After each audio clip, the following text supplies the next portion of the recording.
You're waking up in a small, drafty room. The air smells like smoke, straw, and something you can't quite identify but probably shouldn't think too hard about. There's no alarm clock screaming at you, no phone lighting up with notifications. Instead, you hear a rooster losing its mind outside, and somewhere in the distance, church bells are ringing. Welcome to the Middle Ages, where your daily routine is about to get weird. Now, before you start romanticizing this whole medieval fantasy, let me stop you right there. You know those Renaissance fairs where everyone's dressed in flowing gowns, eating turkey legs, and having a grand old time? Yeah, actual medieval life was nothing like that. In fact, if we're being honest, most of what you think you know about medieval people is probably wrong, and that's exactly what we're here to fix today. Because here's the thing. Medieval people weren't just dirty, plague-ridden peasants stumbling around in the Dark Ages waiting for the Renaissance to save them. They were actual human beings with complex lives, bizarre habits, and yes, some practices that would make a modern germaphobe pass out on the spot. But they also had routines, hygiene practices, and social customs that might surprise you. Some of them were surprisingly sophisticated. Others were, well, let's just say there's a reason we've moved on. So today, we're diving deep into the daily habits of medieval people. And I'm not talking about kings and queens here, though we'll get to them. I'm talking about regular folks, the 90% of the population who worked the land, lived in villages, and made up the backbone of medieval society. We're going to explore everything from how they woke up to how they went to bed, what they ate, how they stayed clean, spoiler, they tried, and all the weird little rituals that filled their days. By the end of this video, you're going to understand medieval life in a way that no textbook has ever shown you. You'll know why they threw their chamber pots out windows, why barbers were also surgeons, and why taking a bath could literally be a social event. Trust me, this is going to get interesting. So grab whatever medieval-themed beverage you prefer, mead, ale, or just regular water that won't give you dysentery, and let's jump in. Part 1. Waking Up in the Medieval World. Chapter 1. The Medieval Morning Routine. All right, so you're awake now. Congratulations on surviving another medieval night, which, depending on the season, might have been absolutely freezing or uncomfortably warm with zero air conditioning. Your eyes open, and the first thing you notice is that it's still kind of dark. That's because medieval people didn't have the luxury of sleeping in until 9 a.m. while doom scrolling on their phones. Most people woke up at dawn, or even before dawn during harvest season. And I don't mean they set an alarm and hit snooze 3 times. I mean they woke up when the sun came up because that's when work started, and if you didn't work, you didn't eat. Simple as that. The rooster wasn't just a cute farm animal, it was literally your alarm clock, and it didn't have a snooze button. Now, here's where things get interesting. You're not jumping out of bed and into a hot shower. In fact, let me introduce you to your medieval bed. If you're a peasant, and statistically, you probably are, your bed is basically a wooden frame with a mattress stuffed with straw or hay. If you're lucky, maybe you've got some wool or feathers in there. You're sharing this bed with your entire family because private bedrooms weren't really a thing for most people. Personal space? Never heard of her. The sheets, if you have them, are probably made of rough linen, and you've been sleeping in the same shirt you wore all day because pajamas weren't invented yet. That's right. Medieval people often slept in their day clothes or in a long linen nightshirt if they were fancy enough to own one. Efficiency at its finest.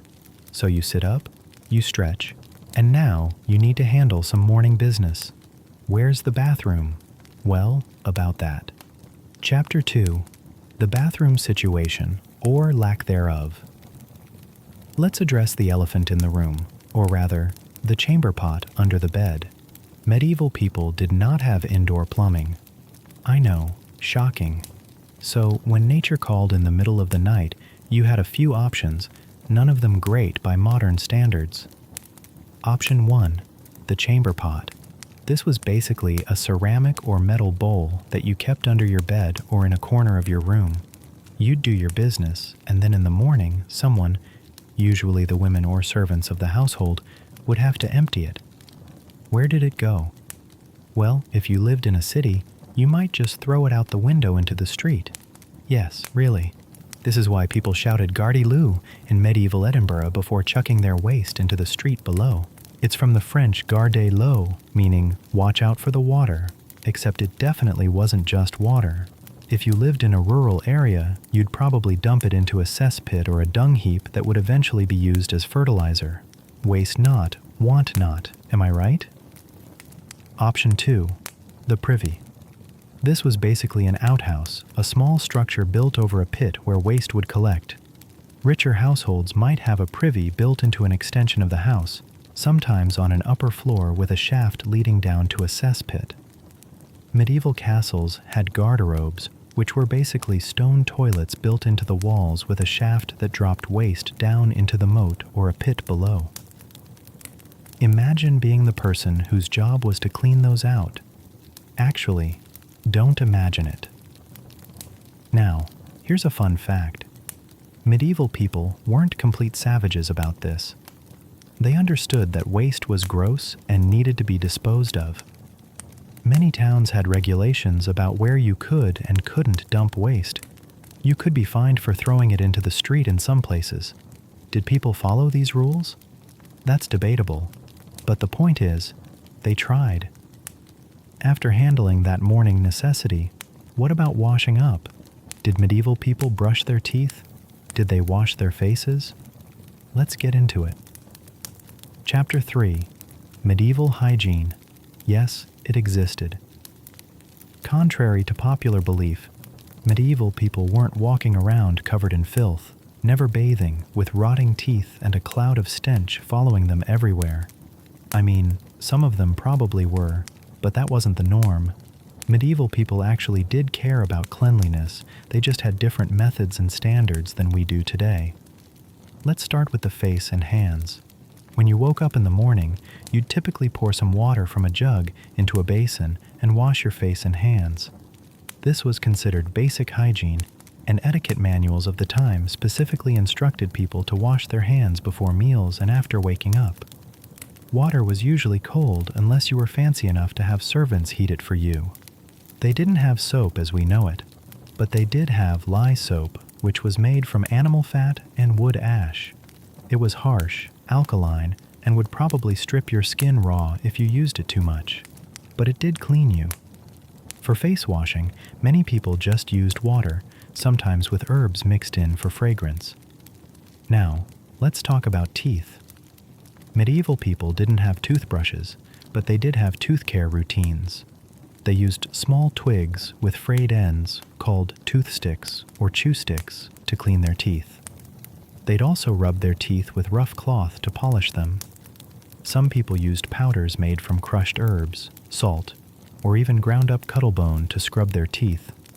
Were their teeth perfect? No. Did they have cavities?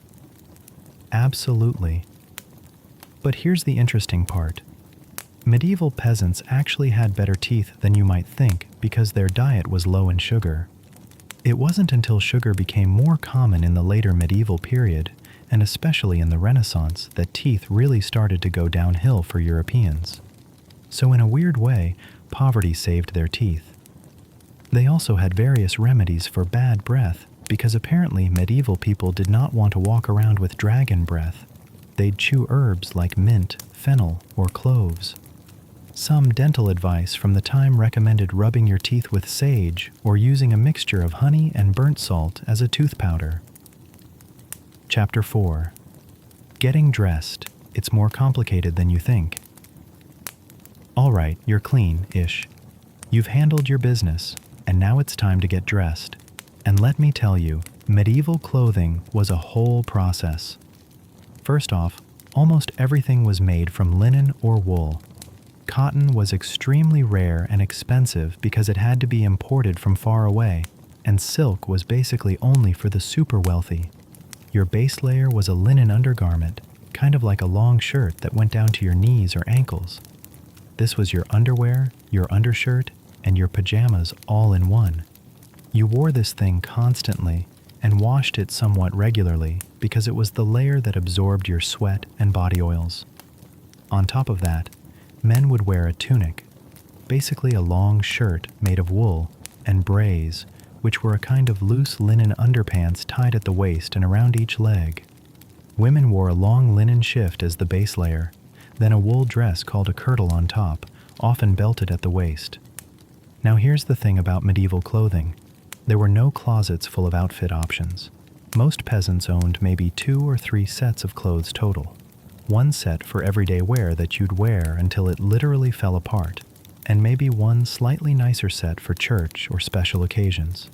You wore the same thing every single day, and you made those clothes last for years because fabric and clothing were expensive. Sewing on patches, darning holes, and doing constant repairs was just part of life. Women spent a significant portion of their time making and mending clothes because store-bought wasn't an option. You either made it yourself, had a female relative make it, or paid someone in your village who was good at sewing. Shoes were another interesting situation. Many peasants went barefoot in the summer because shoes were expensive and you wanted to save them. When you did wear shoes, they were usually simple leather pieces wrapped around your foot and tied with laces. They wore out fast, especially if you were working in the fields. So cobblers, shoemakers, were essential members of every community. Oh, and forget about fashion trends changing every season. Styles stayed pretty much the same for decades or even centuries. Your grandparents dressed the same way you did, and your grandchildren would dress the same way too. The only major differences were between social classes. Rich people had more elaborate clothes, fancier fabrics, more layers, and actual color variety because dyes were expensive.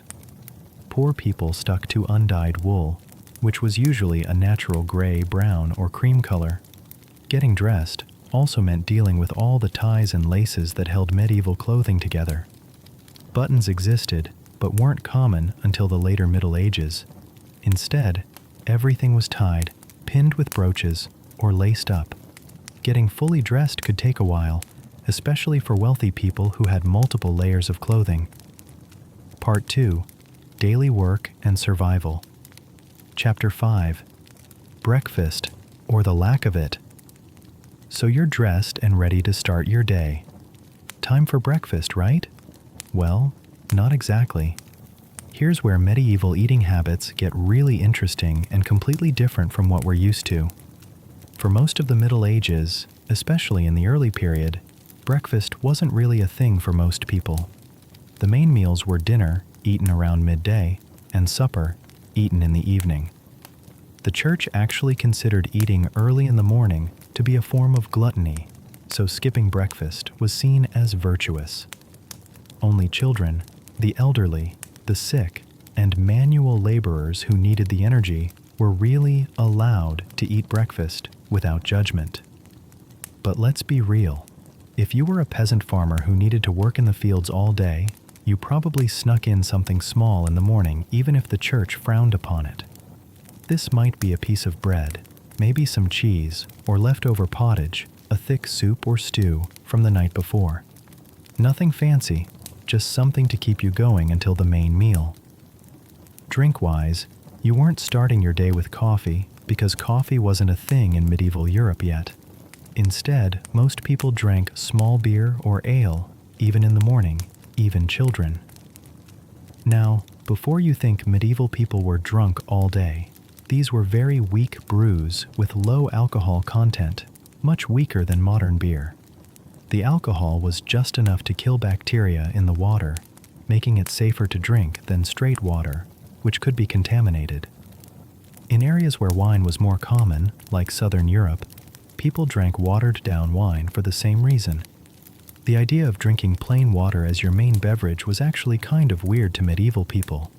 Water was for washing and for animals, not for drinking unless you had no other choice. Chapter 6. The workday begins. Now we get to the meat of medieval daily life. Work. And when I say work, I mean work. Medieval people worked hard from sunup to sundown, pretty much every day except Sundays and major religious holidays. If you were a peasant farmer, And again, most people were. Your day was entirely dictated by the seasons and the agricultural calendar. In spring, you're plowing fields and planting crops. In summer, you're maintaining those crops, weeding, and preparing for harvest. In autumn, you're harvesting everything, which is absolutely brutal work that involves the entire family and community. In winter, you're doing maintenance work, threshing grain, repairing tools, and trying to stay alive until spring. The work was physically demanding in a way that's hard for us to imagine today. Plowing a field meant walking behind a heavy wooden plow pulled by oxen, guiding it through tough soil for hours on end. Harvesting grain meant bending over with a sickle, cutting stalks by hand, binding them into sheaves, and carrying them to be threshed. Every single piece of food you ate was the result of backbreaking manual labor. And here's the kicker: you didn't even own most of what you grew. Under the feudal system, peasants were tied to the land and owed labor and a portion of their crops to their lord. You had to work your lord's fields for a certain number of days each week before you could work your own land. This was called corvée labor, and it was mandatory. You also owed the lord a percentage of your harvest, plus fees for using things like the communal mill or oven. So imagine working incredibly hard all year, producing tons of grain, and then having to give a chunk of it away to someone who didn't do any of the actual farming. Frustrating? Absolutely. But this was just how the system worked, and there wasn't much you could do about it if you were born a peasant. Chapter 7. Women's Work. Spoiler, it never ended. Let's talk about the women, because medieval women worked just as hard as men, if not harder, and their work never really stopped. If you were a peasant woman, your day started the same time as your husband's, but your to-do list was longer. You were expected to help in the fields during planting and harvest time, but you also had all the household work to manage. And household work in the Middle Ages was a full-time job by itself. You were responsible for cooking every meal, which wasn't a matter of turning on a stove. You had to maintain a fire in the hearth, which needed constant attention. You had to draw water from the well, which might be a significant walk from your house. You had to bake bread, which involved kneading dough and using the communal village oven. You had to brew the family's ale, which was a multi-day process that you did regularly because ale didn't keep very long. On top of that, you were making and mending all the family's clothes. You were spinning thread from wool or flax. This is why unmarried women were called spinsters. Spinning was their job. You were weaving fabric if you had a loom. You were sewing, patching, darning. You were caring for any children you had, and infant mortality was high, so you might have given birth to 7 or 8 children to end up with 3 or 4 who survived to adulthood. You were also tending the kitchen garden where the family grew vegetables and herbs. You were caring for the chickens and collecting eggs. You might have been helping with dairy work, making butter and cheese. In autumn, you were preserving food for winter, which meant smoking meat, salting fish, drying fruits, and pickling vegetables. Oh, and you were probably pregnant for a good portion of your adult life because birth control wasn't really a thing, and having many children was economically necessary since children were extra labor on the farm. Did medieval people respect women's work? That's complicated. The work was essential and everyone knew it. But women were still legally and socially subordinate to men. A woman's legal identity was wrapped up in her father's or husband's. She couldn't own property in her own name in most cases, couldn't make legal contracts without a male guardian, and had very limited options if she was unhappy in her marriage. But here's what's interesting. In the day-to-day reality of peasant life, men and women were partners in survival. Both worked incredibly hard, both contributed essential labor, and the household couldn't function without both. There was a practical egalitarianism in peasant marriages that didn't exist in the legal or theoretical framework of medieval society. Chapter 8. Craft and Trade. Not everyone was a farmer. Now, not everyone in medieval society was a farmer. Towns and cities had craftspeople, artisans, and merchants who followed very different daily routines. If you were a craftsperson, let's say a blacksmith, a carpenter, a potter, a baker, or a cobbler, Your day revolved around your workshop. You probably lived above or behind your shop, so your commute was basically walking down the stairs. Your workshop was also your storefront, with the front open to the street so customers could see you working and come in to buy goods or commission work. Craftspeople were organized into guilds, which were basically medieval trade unions mixed with professional organizations. The guild controlled who could practice the trade, set quality standards, regulated prices, and provided support for members who fell on hard times. To become a craftsperson, you started as an apprentice, usually around age 10 to 14, and you lived with a master craftsperson for several years while learning the trade. You worked for free.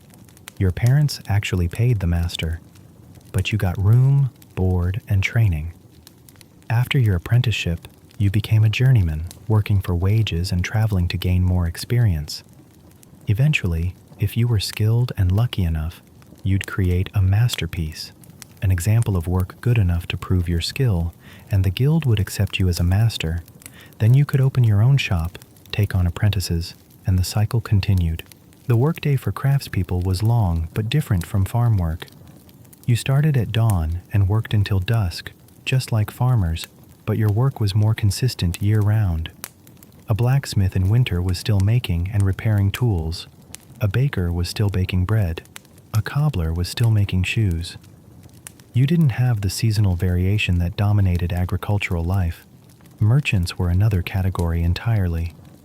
If you were a merchant, you might travel regularly to trade fairs, buying goods in one place and selling them in another for a profit. This was risky.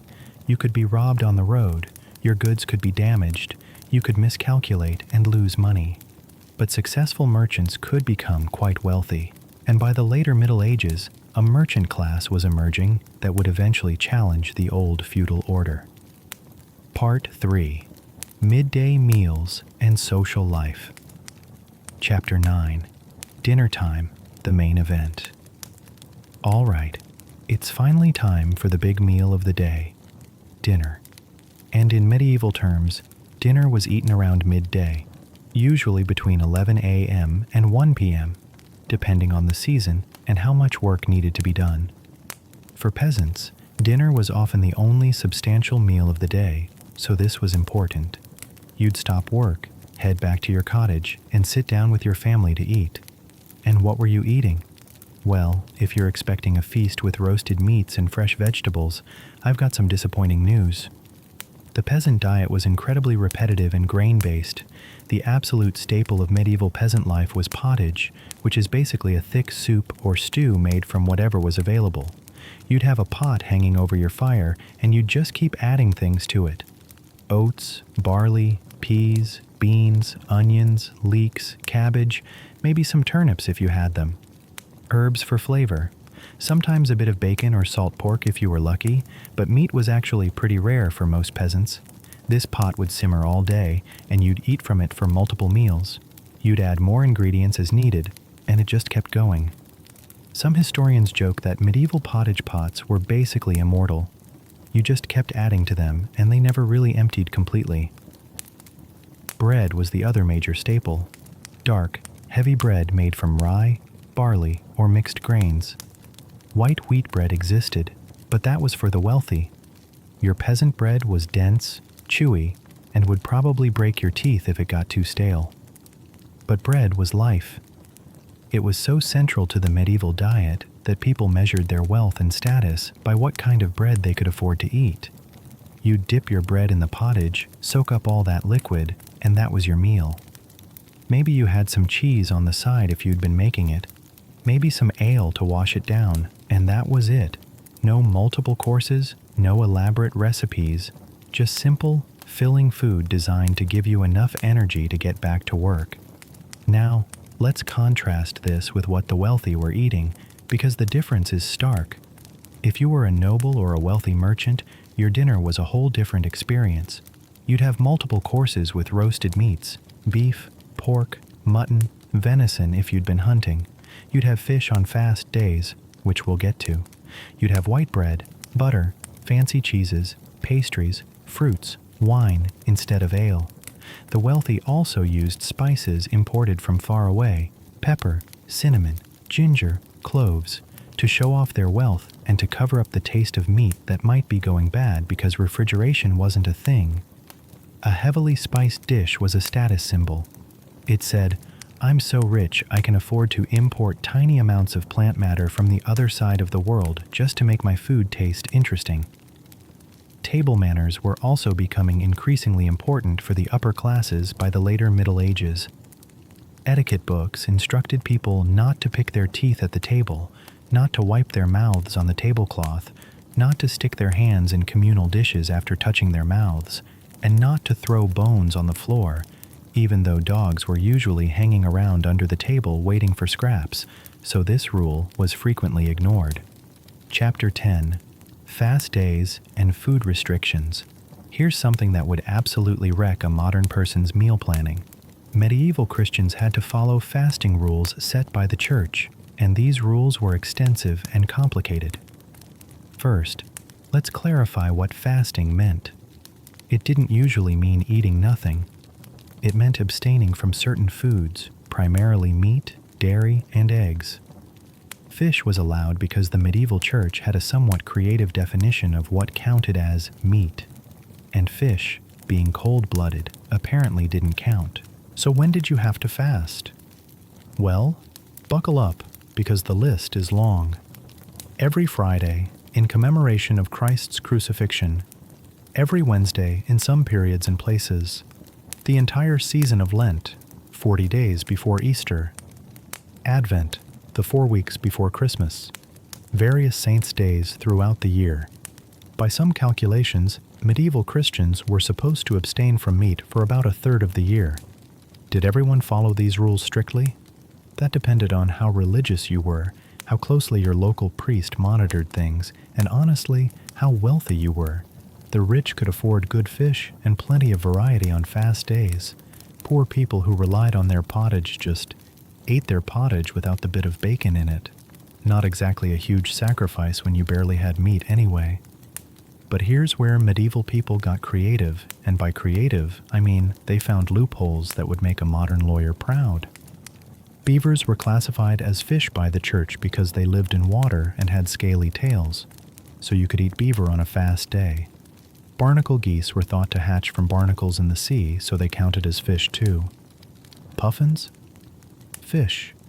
Basically, if medieval people wanted to eat it badly enough, they'd find a way to argue it wasn't actually meat. Pregnant women, the sick, and the elderly could get exemptions from fasting. Young children didn't have to fast. And if you were wealthy enough, you could sometimes pay for a dispensation from your local bishop, literally buying permission to eat meat on fast days. The whole fasting system was supposed to be about spiritual discipline and self-denial, but it also had huge economic impacts. The fishing industry thrived because of these religious requirements. Salted, dried, and pickled fish became major commodities. Herring, in particular, was enormous in Northern Europe. The fish trade made certain cities and regions very wealthy. Chapter 11. Afternoon Work and Community Life.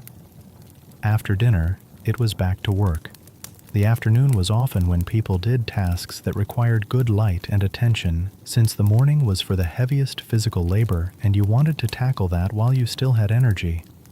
For farmers, the afternoon might mean tending animals, repairing fences or tools, going to the mill to have grain ground into flour and paying the Lord's miller for the privilege, or working on any of the 1,000 maintenance tasks that farming required. For women, the afternoon was often when social work happened. You might be spinning or sewing, but you'd do it communally with other women from the village. This wasn't just about getting work done more efficiently, though that was part of it. It was about socializing, sharing news and gossip, teaching younger girls skills they'd need, and maintaining the social bonds that held the community together. Medieval villages were tight-knit communities where everyone knew everyone else's business. Privacy wasn't really a concept. Your neighbors knew when you fought with your spouse, when you were sick, when you were struggling financially, when you did something shameful. This could be oppressive, but it also meant there was a strong safety net. If you fell on hard times, the community would help you. If you had a big task like building a barn or bringing in harvest, everyone would pitch in because they knew you'd do the same for them. The village also had communal resources that everyone shared. The common lands where animals could graze, the forest where you could collect firewood, though there were strict rules about what you could take, the mill and the oven, which were usually owned by the Lord but used by everyone, the church, which was the center of community life in ways that go far beyond what modern people experience with religion. Market days were big events. Usually once a week, the village or nearby town would have a market where people could sell surplus goods, buy things they couldn't make themselves, and catch up on news. Peddlers would travel from market to market selling goods. This was also where you'd hear news from other places, since medieval people didn't have newspapers or internet. Information spread through word of mouth, and markets were major hubs for that. Chapter 12. When someone got sick. Spoiler, it was bad. Let's talk about something that was a constant fear in medieval life: illness. Because when you got sick in the Middle Ages, your options were limited and frequently terrifying. Medieval medicine was a wild mix of genuine observation, ancient texts, folk remedies, and complete nonsense. Doctors, the few that existed, followed the theory of the four humors, the idea that your body contained four fluids: blood, phlegm, yellow bile, and black bile, and illness was caused by these being out of balance. So how did they treat illness? Well, if they thought you had too much blood, which they blamed for a lot of conditions, they'd do bloodletting. This meant cutting a vein and draining out some blood, or applying leeches to suck it out. Did this help? Almost never. Did it sometimes make things worse? Absolutely. But it was standard medical practice for centuries. Other treatments included purging, making you vomit or have diarrhea to expel the bad humors, prescribing various herbal remedies, some of which actually worked, and making you follow specific diets. But here's the thing: most people never saw a doctor. Doctors were expensive and rare, mostly serving the wealthy in cities. Regular people relied on folk healers, herbalists, midwives, and wise women who had traditional knowledge passed down through generations. Some of these remedies were genuinely effective. Willow bark for pain. It contains a compound related to aspirin. Honey for wounds. It's antibacterial. Certain herbs for various ailments. Other remedies were pure superstition, wearing amulets, saying prayers over sick people, using animal parts in bizarre concoctions. There was a remedy that involved taking a live frog, putting it in a bag with herbs, and wearing it around your neck. Another involved drinking wine with crushed pearls in it. People were desperate and would try anything. Barber surgeons were more common than doctors and handled the more gruesome aspects of medieval medicine. They'd pull teeth without anesthesia, set broken bones, amputate limbs, again, without anesthesia beyond maybe getting the patient drunk, lance boils, and do bloodletting. The red and white striped barber pole you still see today comes from this tradition. The red represented blood, the white represented bandages. Surgery was a last resort because, without anesthesia or understanding of germ theory, it was incredibly dangerous. Infection was almost guaranteed. Pain was extreme. Survival rates were not great. If you needed major surgery in the Middle Ages, your chances weren't good. And then there were the big diseases. Plague was the most famous, obviously. The Black Death killed something like a third of Europe's population in the 14th century. But there were plenty of other killers: tuberculosis, smallpox, dysentery, typhoid, influenza. Childbirth was extremely dangerous for women. Infant mortality was horrifically high. Some estimates suggest that 30 to 50% of children died before age 5. When someone in your family got seriously ill, you mostly just hoped and prayed. You might try folk remedies. You might call in the local healer. You might make a pilgrimage to a saint's shrine and pray for a miracle. But often, there was nothing to be done but wait and see if they'd survive. Part 4. Evening Routines and Nightlife. Chapter 13. Supper and Evening Activities. As the sun starts to sink and the light begins to fail, the medieval workday is finally winding down. It's time for supper, the second meal of the day, eaten sometime between 5 and 7 p.m., depending on the season. Supper was generally lighter than dinner, which makes sense because you're not fueling up for a day of hard labor. You're just eating enough to not go to bed hungry. For peasants, this often meant more bread and pottage, maybe some cheese, ale, possibly some porridge or peas. Basically, leftovers from dinner or simple foods that didn't require much preparation. The whole family would eat together by the fire, which was really the center of the medieval home. The hearth wasn't just for cooking, it was your heat source, your light source, and your gathering place. Medieval houses didn't have separate rooms for different activities like modern homes. You had basically one main room where everything happened: cooking, eating, working, socializing, and often sleeping. After supper, if there was still light, people might do light work that didn't require going outside. Men might repair tools or work on craft projects. Women would spin, sew, or do other handwork. This was also time for socializing, telling stories, singing songs.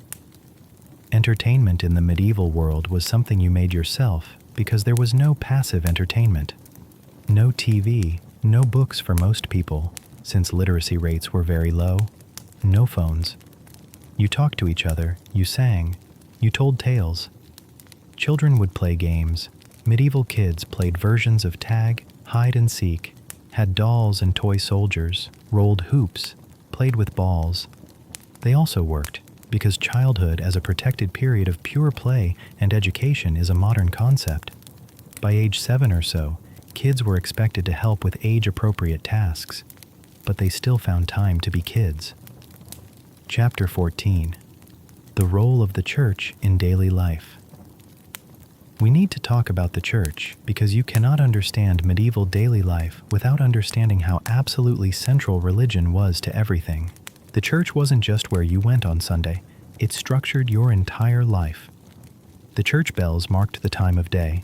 You didn't have clocks, so you relied on the bells ringing for the various church services: matins, lauds, prime, terce, sext, none, vespers, compline, to know roughly what time it was. The church calendar determined when you worked and when you rested. Sundays and holy days were rest days, and there were a lot of holy days. Every village had a church, and it was usually the largest and most important building in the community. It was made of stone, while most houses were wood and thatch. It had glass windows, while houses had shutters. It was decorated with paintings and statues, while homes were plain. The church was literally and figuratively the center of the village. Mass on Sunday wasn't optional. Everyone was expected to attend. The service was in Latin, which most people didn't understand, but that wasn't really the point. You were there to participate in the ritual, to receive communion, at least at Easter, which was the minimum requirement, to be part of the community. The priest would give a sermon in the local language, explaining Bible stories and moral lessons. The church was also the place for all major life events. You were baptized there as a baby. You were married there. Your funeral would be held there. These weren't just religious ceremonies. They were the legal and social markers of your life stages. But the church's influence went beyond services and sacraments. The church told you what to eat and when, through fasting rules. It told you how to behave sexually. No sex outside marriage, sex within marriage only for procreation. Various positions and acts were forbidden. It told you what to think about the world. The earth was the center of the universe. Humans were special creations of God. Suffering was punishment for sin or a test of faith. The church also provided the only social services that existed. Monasteries and convents ran hospitals, gave charity to the poor, provided education for a small number of boys who might become clergy. There was no government welfare system, no public education, no secular hospitals. If you were destitute, the church was your only hope, and people genuinely believed. This wasn't just going through the motions. Medieval people really thought that their immortal souls were at stake, that hell was a real place of eternal torment, that the saints could intercede for them, that miracles happened. Religion wasn't a Sunday morning activity. It was woven into every aspect of life. Chapter 15. Bedtime. Finally. As darkness falls completely, it's time for bed. Medieval people went to bed early by our standards, usually within an hour or two of sunset, because staying up late required burning expensive candles or oil for lamps, and most people couldn't afford to waste that. Before bed, you might say evening prayers. This was expected, and many people did it as naturally as we might brush our teeth. You'd also make sure the fire was banked, covered with ash to keep embers alive overnight so you could restart it easily in the morning, because starting a fire from scratch was a pain. Then it was back to that straw mattress we talked about earlier, possibly removing your outer layers of clothing but probably keeping your undertunic on. The whole family sleeping in one room together, possibly in the same bed if the family was small or the house was really tiny. But here's something interesting. Medieval people didn't sleep straight through the night like we try to do. There's evidence that segmented sleep was normal. People would sleep for a few hours, wake up naturally in the middle of the night for an hour or two, and then sleep again until dawn.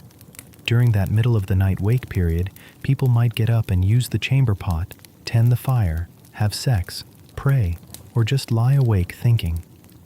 Some historians think this was actually the natural human sleep pattern before artificial lighting changed our habits. Sleep itself was different too. Without light pollution, the darkness was absolute. Without noise pollution, the quiet was profound. You'd hear every sound, the wind, animals outside, your family members breathing. Some people found this peaceful. Others found it terrifying, because darkness meant danger.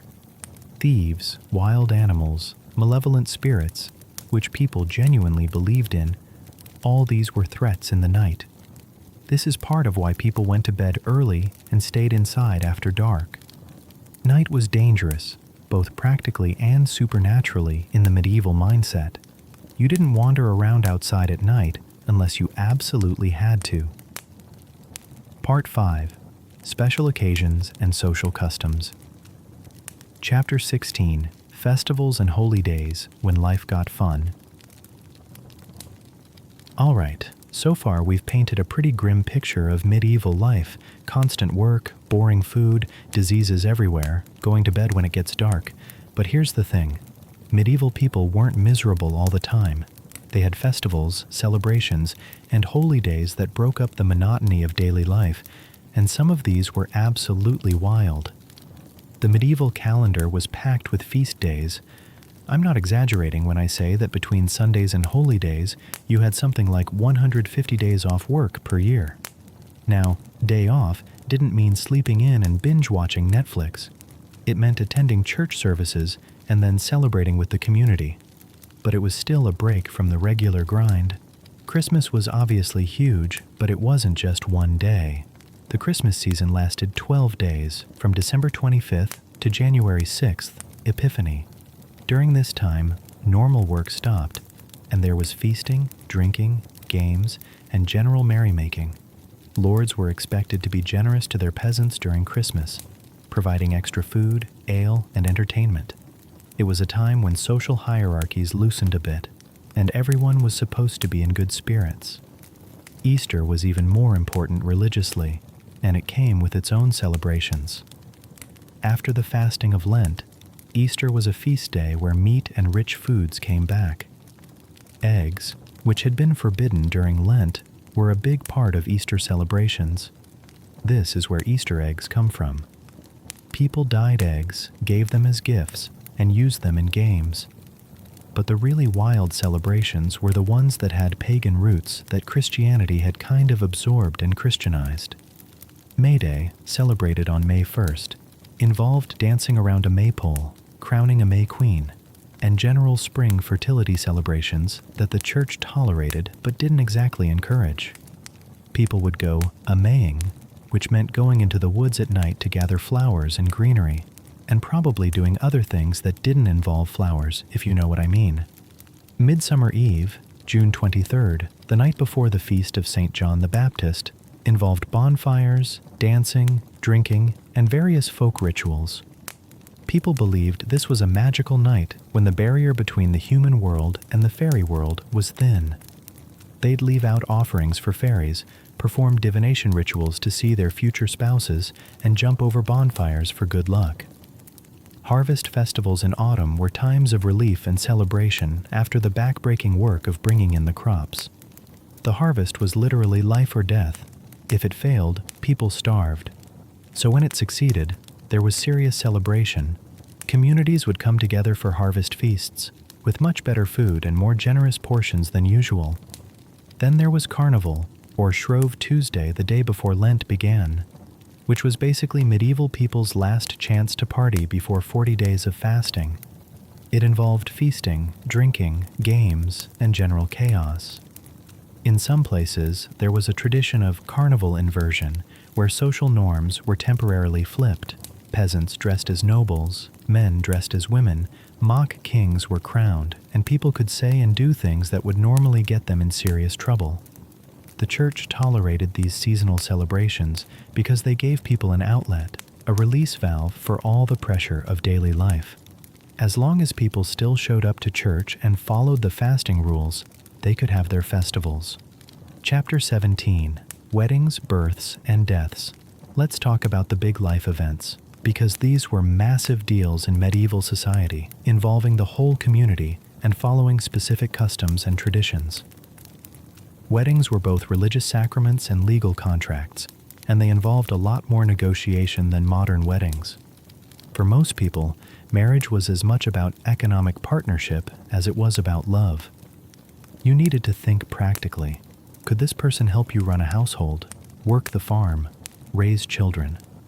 Marriages were usually arranged, at least in part, by families.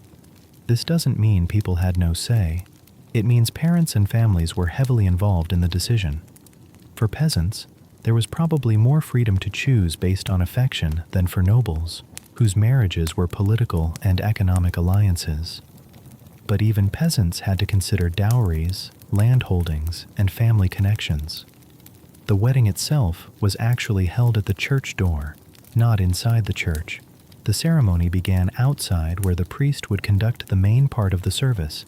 Then, the couple would enter for a blessing and mass. There was a feast afterwards, if the families could afford it, with as much food and drink as they could manage. The whole village would be invited, because this was a community event, not just a private family affair. Wedding customs varied by region, but many involved fertility symbolism. Throwing grain at the couple, the ancestor of throwing rice, bawdy songs and jokes, putting the couple to bed with the whole wedding party watching to make sure the marriage was consummated. Privacy was not a thing, remember? Births were exclusively women's business. When a woman went into labor, the midwife would be called, and other women from the community would come to help and support. Men were absolutely not allowed in the birthing room. This was a female space. The midwife had traditional knowledge passed down through generations about how to help with difficult births. Though without modern medical knowledge, there was only so much she could do. Childbirth was extremely dangerous. Women knew they might die giving birth, and they prepared for this possibility. They'd settle their affairs, make peace with enemies, and pray. If the birth went well, there would be a churching ceremony a few weeks later, where the mother would be blessed and welcomed back into the church community. Infant baptism happened as soon as possible after birth, because of the belief that unbaptized babies who died couldn't go to heaven. If a baby seemed likely to die, anyone could perform an emergency baptism. Even the midwife could do it if necessary. Deaths were also community events. When someone was dying, family and neighbors would gather around. A priest would be called to hear final confession and administer last rites, which were considered essential for the soul's salvation. People believed that how you died mattered. Dying well, with your affairs settled and your soul shriven, gave you a better chance in the afterlife. After death, the body would be washed and prepared by family members or community members of the same sex as the deceased. It would be laid out in the home for a wake, where people would come to pay respects, pray, and sit with the body. This wasn't just ritual, it was also practical, making sure the person was actually dead before burial. Being buried alive was a real fear. The funeral would be held at the church, followed by burial in the churchyard. Being buried in consecrated ground was important. It meant your soul was part of the Christian community, even in death. Criminals, suicides, and unbaptized people were often denied burial in the churchyard, which was considered a terrible fate. Chapter 18: Crime and Punishment. Medieval justice was rough. Let's talk about what happened when someone broke the rules, because medieval justice was a whole different ballgame from what we're used to today. First, understand that there wasn't really a police force in the modern sense. Law enforcement was mostly community-based. Villages had reeves, elected officials, who enforced local rules. Towns had watchmen who patrolled at night. But investigating crimes wasn't like modern detective work. It was much more about catching people in the act, or relying on accusations and witnesses. For minor offenses, justice was handled locally. Manorial courts dealt with disputes between peasants, violations of agricultural rules, and minor crimes. The lord or his steward would preside, and punishments might include fines, time in the stocks, or public humiliation. Speaking of stocks, these were wooden devices that held your head and hands locked in place while you sat in the public square, unable to move or defend yourself. People would throw rotten food at you, mock you, maybe throw some stones. It was designed to humiliate you in front of your entire community. Similarly, there were pillories that held you standing up.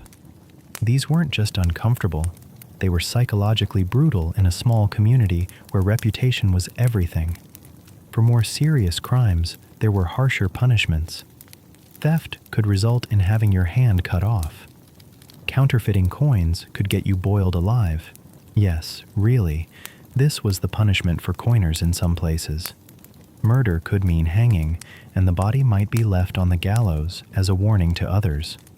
Trial by ordeal was still used in the early Middle Ages for serious crimes when guilt was unclear.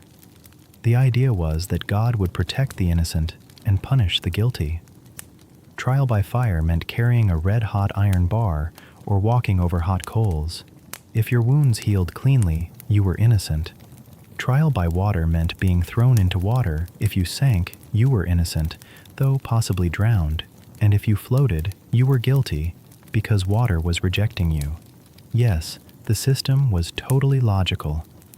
By the later Middle Ages, trial by ordeal was replaced by trial by jury, which was an improvement, I guess. Juries were made up of local men who supposedly knew the character of the accused. There wasn't really evidence presented in the modern sense. It was more about reputation and testimony. For nobles and knights, there was trial by combat. If you were accused of something serious, you could challenge your accuser to a fight, and whoever won was considered to be in the right because God would favor the just. You could also hire a champion to fight for you if you weren't capable. This system clearly favored whoever was the better fighter, but people genuinely believed God controlled the outcome. Prisons existed but weren't really used for punishment the way they are today. Prison was where you waited for trial or execution, not the punishment itself. Punishments were physical, public, and immediate: flogging, mutilation, execution. The point was to make an example that everyone could see. One interesting aspect of medieval justice was sanctuary. Churches and certain other consecrated places offered sanctuary. If you could reach a church and claim sanctuary, you couldn't be arrested there. You could stay for up to 40 days, after which you'd have to either stand trial or confess and agree to exile. Violating sanctuary was a serious offense against the church. Chapter 19: Bathing and Personal Hygiene, the Myths and Reality. We touched on daily hygiene earlier, but let's really dive into the whole bathing situation because there's a lot of misinformation out there about how dirty medieval people were. First, let's kill the myth that medieval people never bathed and were fine with being filthy. This is complete nonsense. Medieval people cared about cleanliness. They valued being clean, and they did bathe. They just didn't do it the same way, or as frequently as we do, and they had different standards and methods. Public bathhouses existed in medieval towns and cities, especially in the earlier Middle Ages. These were social spaces, kind of like Roman baths had been. You'd pay a small fee, go in, and soak in large communal tubs of hot water. Both men and women used bathhouses, sometimes together, which the church was not thrilled about, sometimes in separate facilities or at different times. Bathhouses were places to get clean, but they were also social venues. People would chat, eat, drink, do business deals, and yes, sometimes engage in activities that definitely made the church unhappy. By the late Middle Ages, some bathhouses had such bad reputations as sites of prostitution that the church started preaching against them, and their popularity declined. At home, full baths were less common simply because heating enough water for a bath was labor-intensive and fuel was expensive. You had to haul water from a well or river, heat it over a fire in large pots, and pour it into a wooden tub. That's a lot of work for one bath. But people still bathed at home, just less frequently, maybe once every week or two if you could manage it. More often in summer when you could use cold water, less often in winter. The whole family would use the same bath water, usually in order of status. Dad first, then mom, then kids, from oldest to youngest. By the time the youngest kid got in, that water was not clean. More common than full baths was washing individual body parts. People washed their faces, hands, and feet regularly. Washing hands before and after meals was considered basic courtesy. Feet were washed frequently because you were walking around in sandals or going barefoot and your feet got dirty. People also changed their undergarments regularly and considered this a form of hygiene. Remember that linen undertunic that absorbed sweat? Changing that into a clean one was seen as getting clean because you were removing the layer that had absorbed all your body oils and sweat. Wealthy people who could afford multiple shirts might change daily. Poorer people would change when they could. There's also evidence that people used dry cleaning methods, brushing clothes to remove dirt, airing them out, using fragrant herbs to make them smell better. Perfumes and scented waters were popular among those who could afford them. Hair care was another important aspect of hygiene. People washed their hair with lye soap or other cleansing mixtures. They combed it to remove lice, which were common and annoying, but not seen as a sign of being especially dirty. Everyone dealt with lice. Women often kept their hair covered with veils or wimples, partly for modesty, but also to keep it clean. Beards for men were fashionable in some periods, and clean-shaven was the style in others. When beards were in fashion, men would trim and groom them. When smooth faces were preferred, men would shave using sharp knives and hopefully not cut themselves too badly in the process. The big change came with the Black Death in the 14th century. After the plague, there was a widespread fear that bathing opened your pores and made you more susceptible to disease. This fear, combined with the decline of bathhouse culture, led to decreased bathing frequency in the late Middle Ages and into the Renaissance. So, ironically, people in the earlier Middle Ages were actually cleaner than people in the Renaissance. Chapter 20. Entertainment and leisure. Yes, they had fun. Let's end this section on a lighter note and talk about what medieval people did for fun, because all work and no play would make anyone dull. Sports and games were popular. Men played various ball games that were ancestors of modern soccer and football. Basically violent melees where teams tried to get a ball from one end of town to the other using any means necessary. These games often resulted in injuries and property damage, and authorities frequently tried to ban them. Didn't work. Archery was practiced regularly, partly for fun, but also because England, for example, legally required men to practice archery so they'd be ready if called up for military service. Archery competitions were common entertainment. Wrestling, quarterstaff fighting, and other combat sports were popular. Nobles had tournaments, which were basically fancy, regulated combat sports for knights, with jousting being the most famous. These were huge social events that attracted spectators from miles around. Gambling was popular despite the church frowning on it. Dice games were everywhere. People bet on everything: animal fights, games, contests. Playing cards appeared in Europe in the late Middle Ages and quickly became popular despite religious authorities trying to ban them. Music and dancing were major forms of entertainment. People sang constantly while working, and there were professional musicians, minstrels and troubadours, who traveled from place to place performing songs and telling stories. Instruments included harps, lutes, pipes, drums, and various early forms of instruments we still use today. Dancing was popular at all social levels. Peasants had their village dances, nobles had their court dances.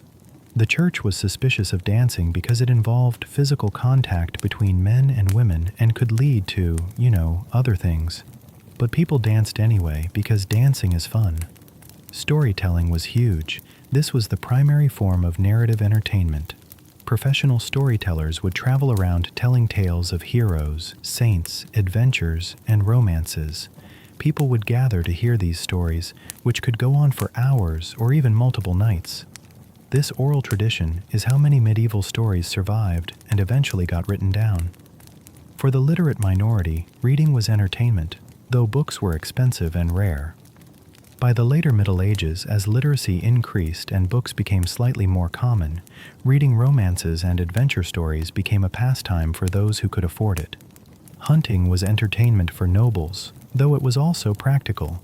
It provided food and helped control animal populations. But it was definitely also sport. Falconry was especially popular among the nobility. Training a hunting bird was an art form, and having a good falcon was a status symbol. Children had toys and games. Archaeological finds include medieval dolls, toy soldiers, toy swords, balls, and hoops. Kids played make-believe, just like kids today. They had rhymes and singing games that have been passed down through generations. Some of the nursery rhymes we still know today originated in the Middle Ages. Seasonal celebrations, which we discussed earlier, were also major entertainment. Feast days broke up the year and gave people something to look forward to. The excitement of preparing for a major festival, the celebration itself, and then talking about it afterwards provided entertainment that stretched over weeks. People also just enjoyed socializing, sitting around the fire telling stories, gossiping about neighbors, singing songs, joking around. Human beings are social creatures, and simply being together, talking and laughing was and is a fundamental form of entertainment. Part 6. Superstitions, Beliefs, and the Supernatural chapter. 21. Magic, Witchcraft, and Folk Beliefs. Now we're getting into the really interesting stuff. What medieval people believed about the supernatural world, because their worldview was fundamentally different from ours in ways that are hard to fully grasp. Medieval people lived in an enchanted world. Magic wasn't something from fantasy novels. It was real, it was everywhere, and it affected daily life. The line between religion and magic was blurry. The line between the natural and supernatural was basically non-existent. Everything had meaning. Everything could be a sign, and invisible forces were constantly influencing the world. Let's start with witchcraft, though we need to be clear. The massive witch hunts and witch trials we associate with witchcraft mostly happened later in the early modern period, 15th to 17th centuries. In the earlier Middle Ages, the Church's official position was actually that believing in witchcraft was superstitious nonsense. But people believed in it anyway. Folk magic was practiced everywhere. If your cow stopped giving milk, you might suspect a neighbor had cursed it. If your butter wouldn't churn, maybe someone had put a spell on your dairy.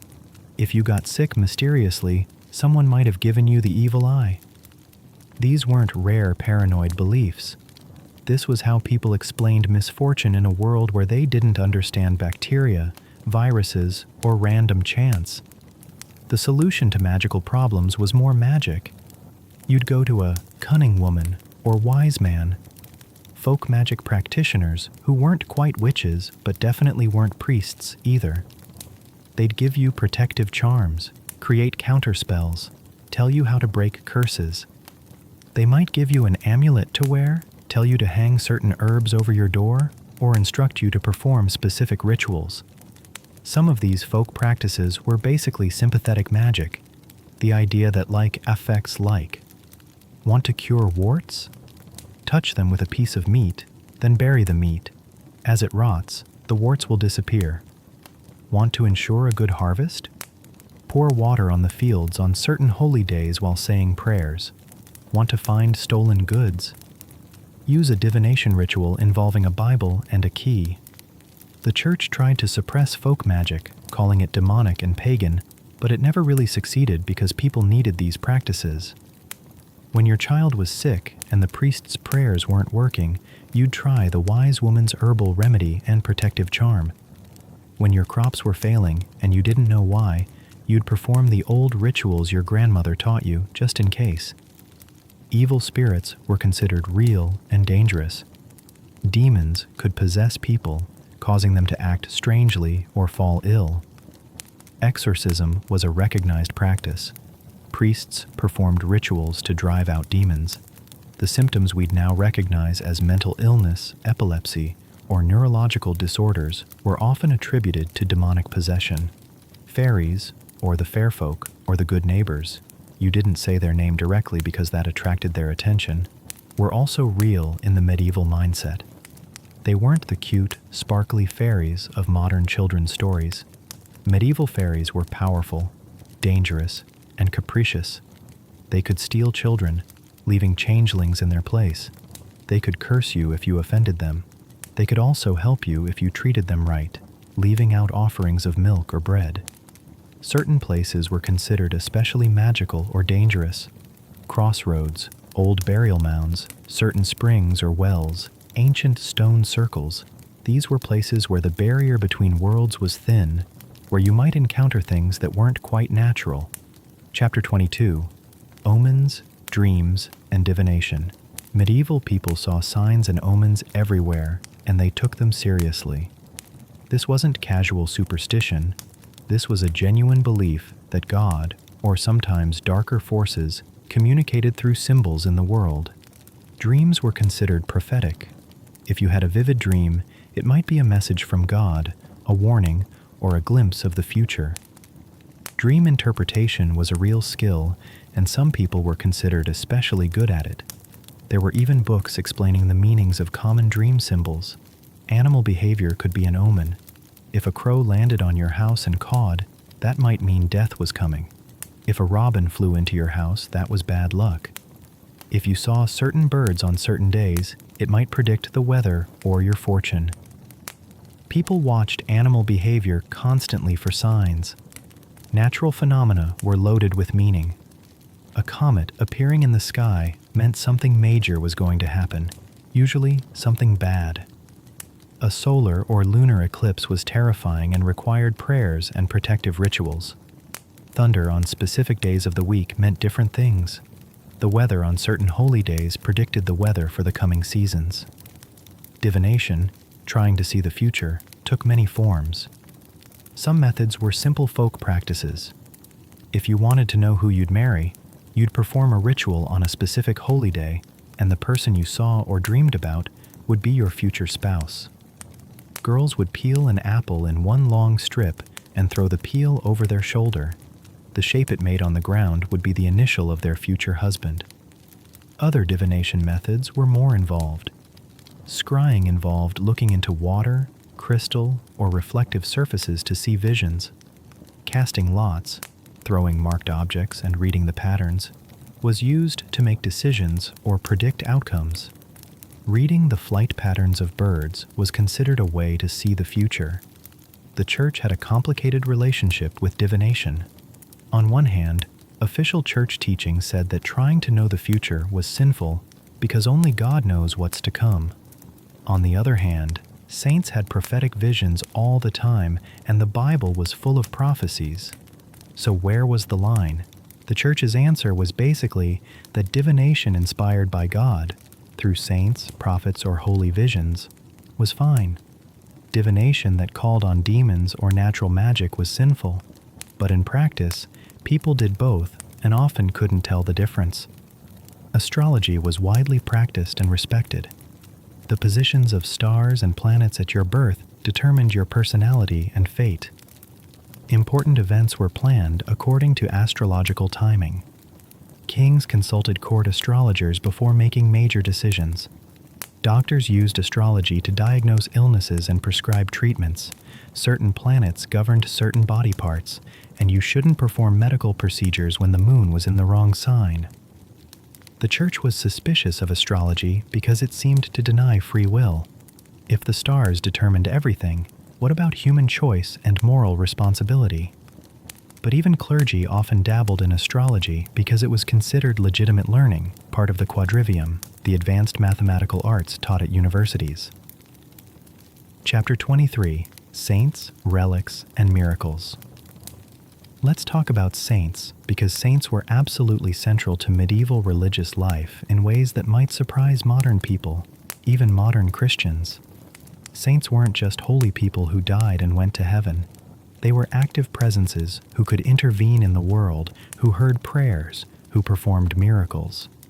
Each saint had specific areas they were good at helping with. Saint Anthony found lost things.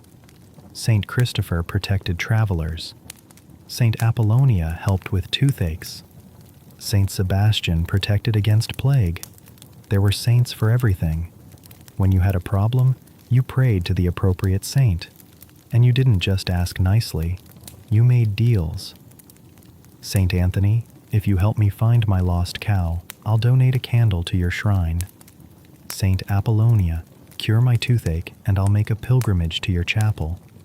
This was called making a vow, and you were expected to follow through. Relics, physical remains of saints or objects they'd touched, were incredibly valuable and powerful. A splinter of the true cross, a bone of a saint, a piece of cloth that touched a holy person. These weren't just historical artifacts. They were direct connections to divine power. They could perform miracles, heal the sick, protect communities from disaster. Churches competed to acquire relics because they brought prestige, and pilgrims, who brought money. Some relics were definitely fake. There were probably enough splinters of the true cross in medieval Europe to build several crosses. There were at least a dozen heads of John the Baptist floating around. But authenticity wasn't always the point. If people believed a relic was real and it performed miracles, did it matter? Pilgrimage was a major aspect of medieval life. People traveled to visit important saints' shrines, sometimes going hundreds of miles. The most prestigious pilgrimage was to Jerusalem, but that was expensive and dangerous. More accessible were major European shrines like Santiago de Compostela in Spain, Canterbury in England, or Rome in Italy. Why go on pilgrimage? Multiple reasons. Maybe you'd made a vow to a saint and promised to visit their shrine. Maybe you were seeking a miracle cure for an illness. Maybe you'd committed a serious sin and pilgrimage was your penance. Maybe you just wanted the spiritual benefits. Pilgrimage earned you indulgences that reduced your time in purgatory.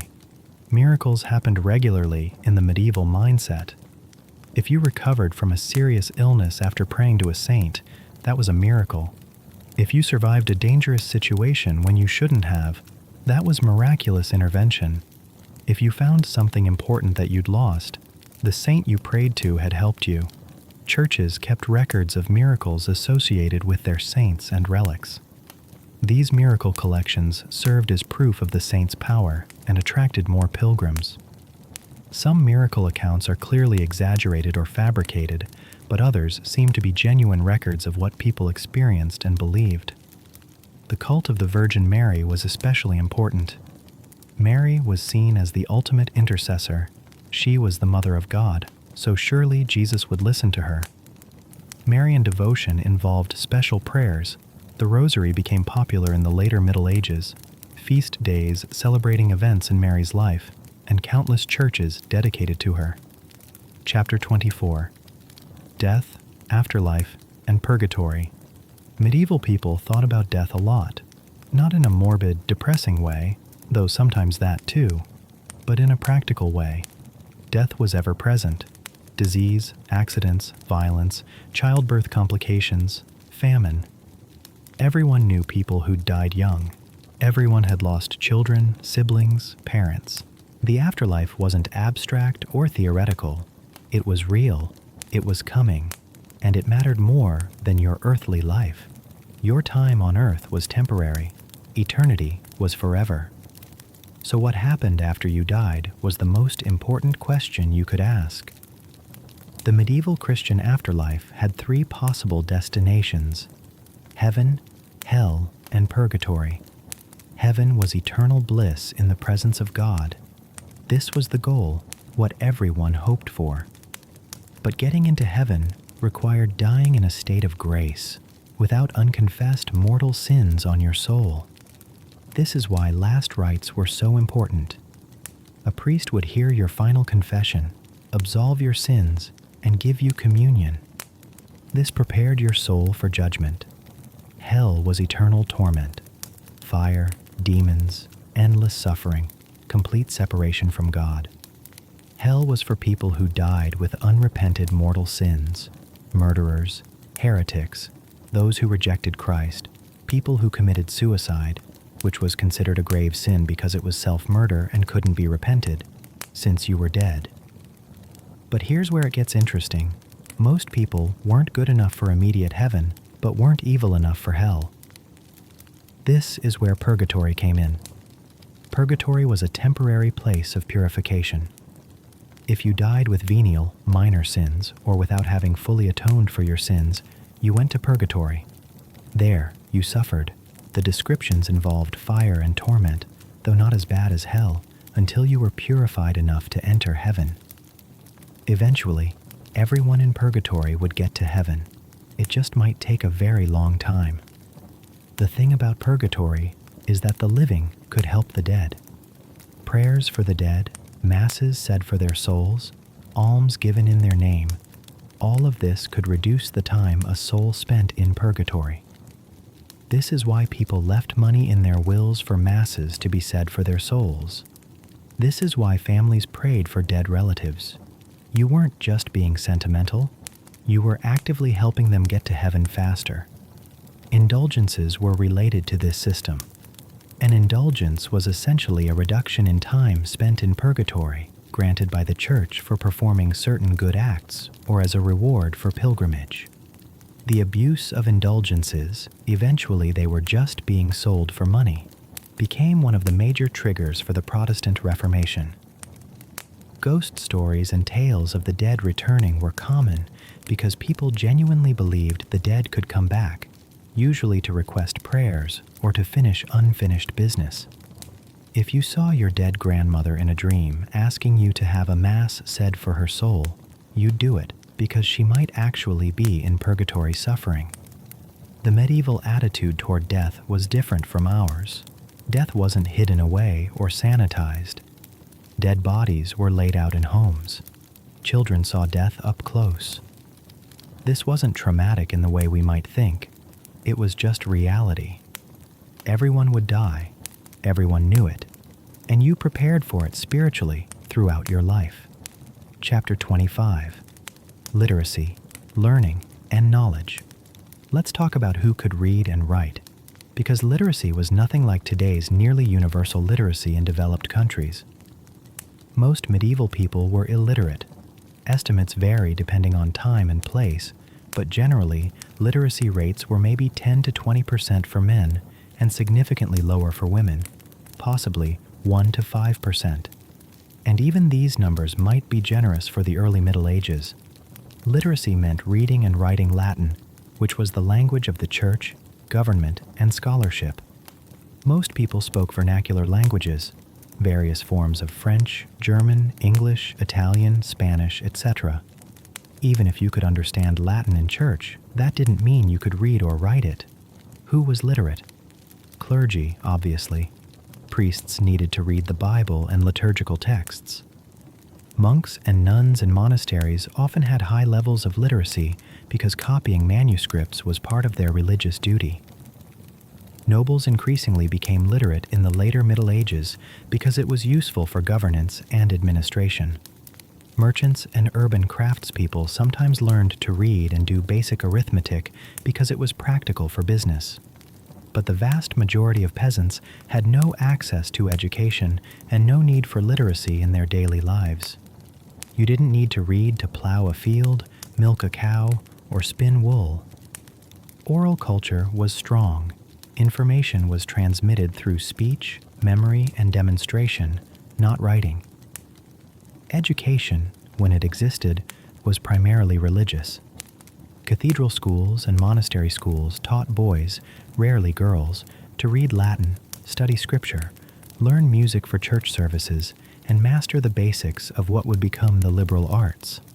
This education was designed to produce clergy and church administrators. Universities emerged in the later Middle Ages, 12th to 13th centuries, in major cities like Paris, Bologna, Oxford, and Cambridge. These institutions taught advanced subjects, theology, law, medicine, and the liberal arts. But university education was only for a tiny elite. You needed money to attend, you needed prior education to get in, and degrees led to careers in the church, law, or medicine, not exactly accessible to peasants. For most people, education meant practical training. Boys learned their father's trade by working alongside him from childhood. Girls learned women's work from their mothers and other female relatives. Apprenticeships taught craft skills through hands-on experience, not books. Knowledge was transmitted orally through stories, songs, proverbs, and practical demonstration.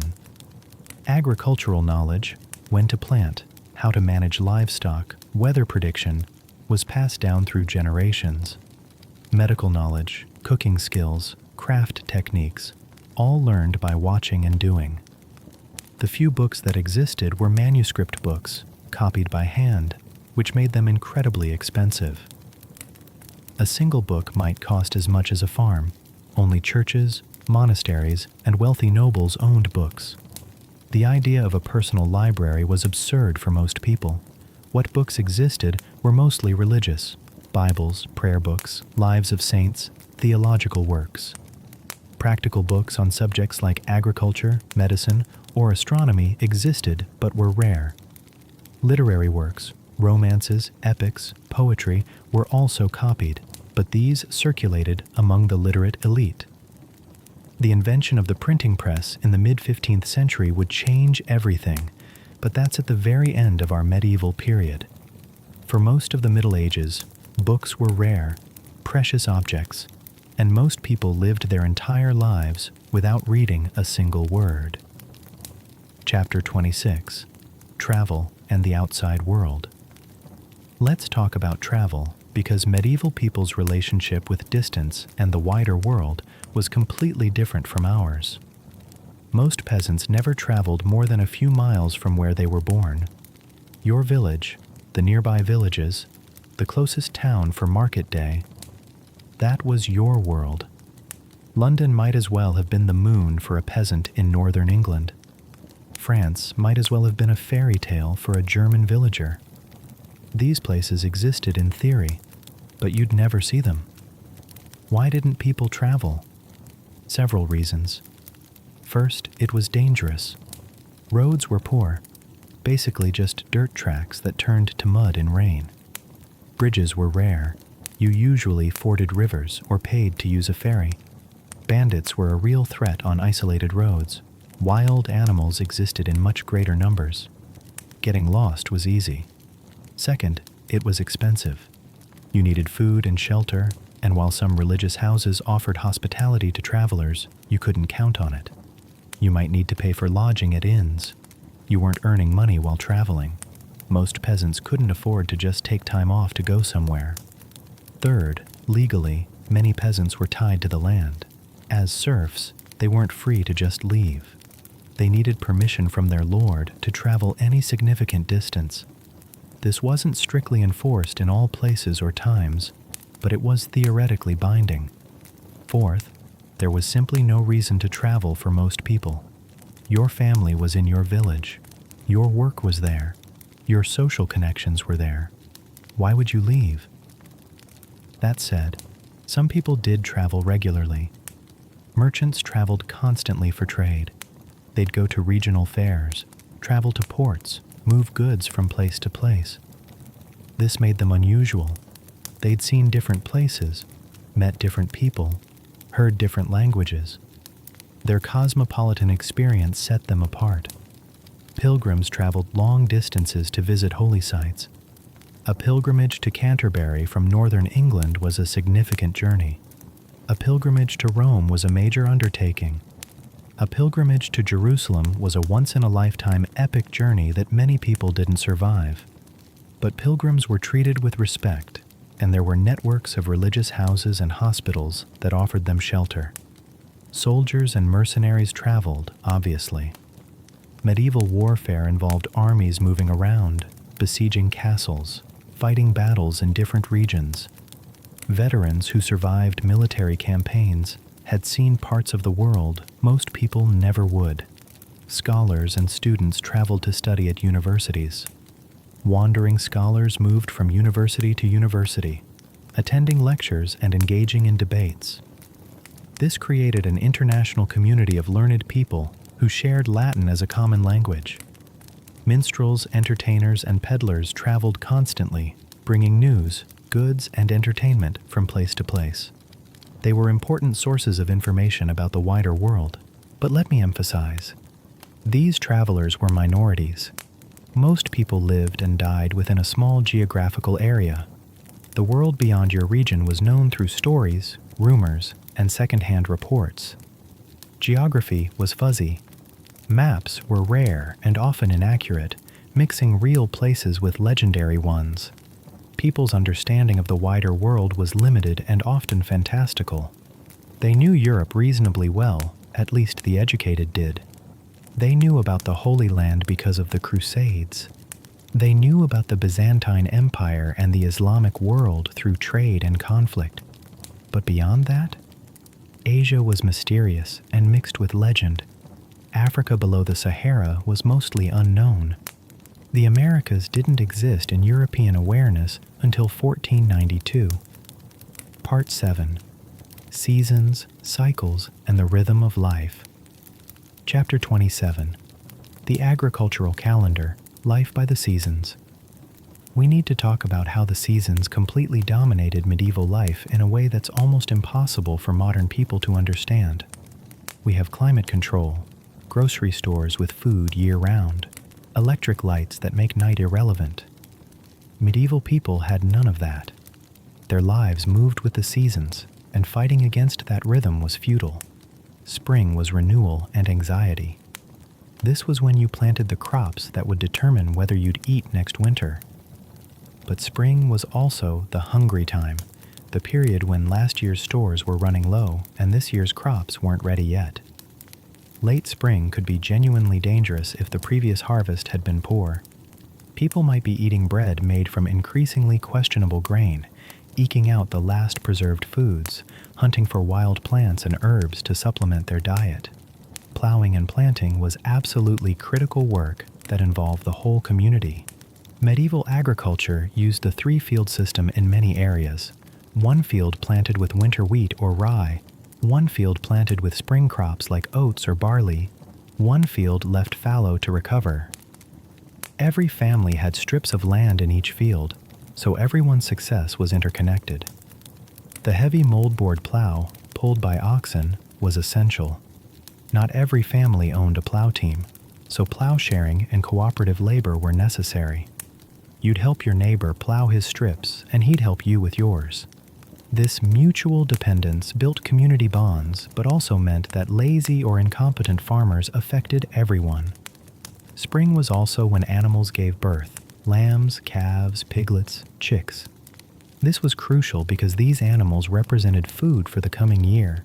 But infant animals are vulnerable, so spring meant constant vigilance against predators, disease, and accidents. Losing a pregnant cow or sheep was a disaster. The spring work was backbreaking but hopeful. You were literally planting your future. Every seed that went into the ground was a gamble on weather, pests, disease, and luck. but it was also renewal after the dead months of winter. The world was coming back to life, and so was the community's energy. Summer was the growing season. Long days of work maintaining crops, weeding, protecting against pests and animals. This was also when you repaired buildings and tools, sheared sheep for wool, made hay to feed animals through winter. Summer was busy but generally optimistic. Crops were growing, food was relatively plentiful, the weather was warm. The long daylight hours of summer meant you worked more. You'd be up before dawn and working until well after sunset, maximizing the productive hours. Children worked alongside adults during summer because there was so much to do. Every hand was needed, but summer also brought threats.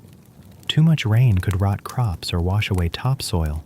Too little rain could stunt growth and shrivel plants before they matured.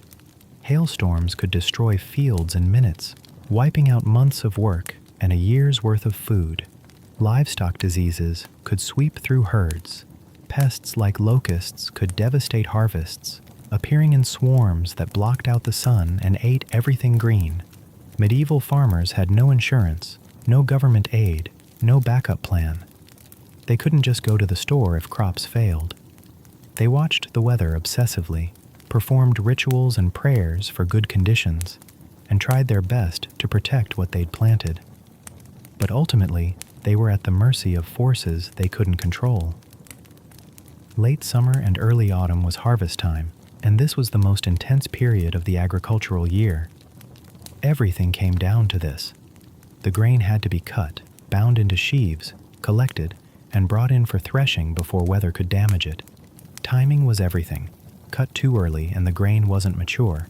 Cut too late, and it might be damaged by rain, or you might lose some to birds and animals. Everyone worked during harvest. Men, women, children, elderly people who could still contribute. All hands were in the fields from dawn until well after dark.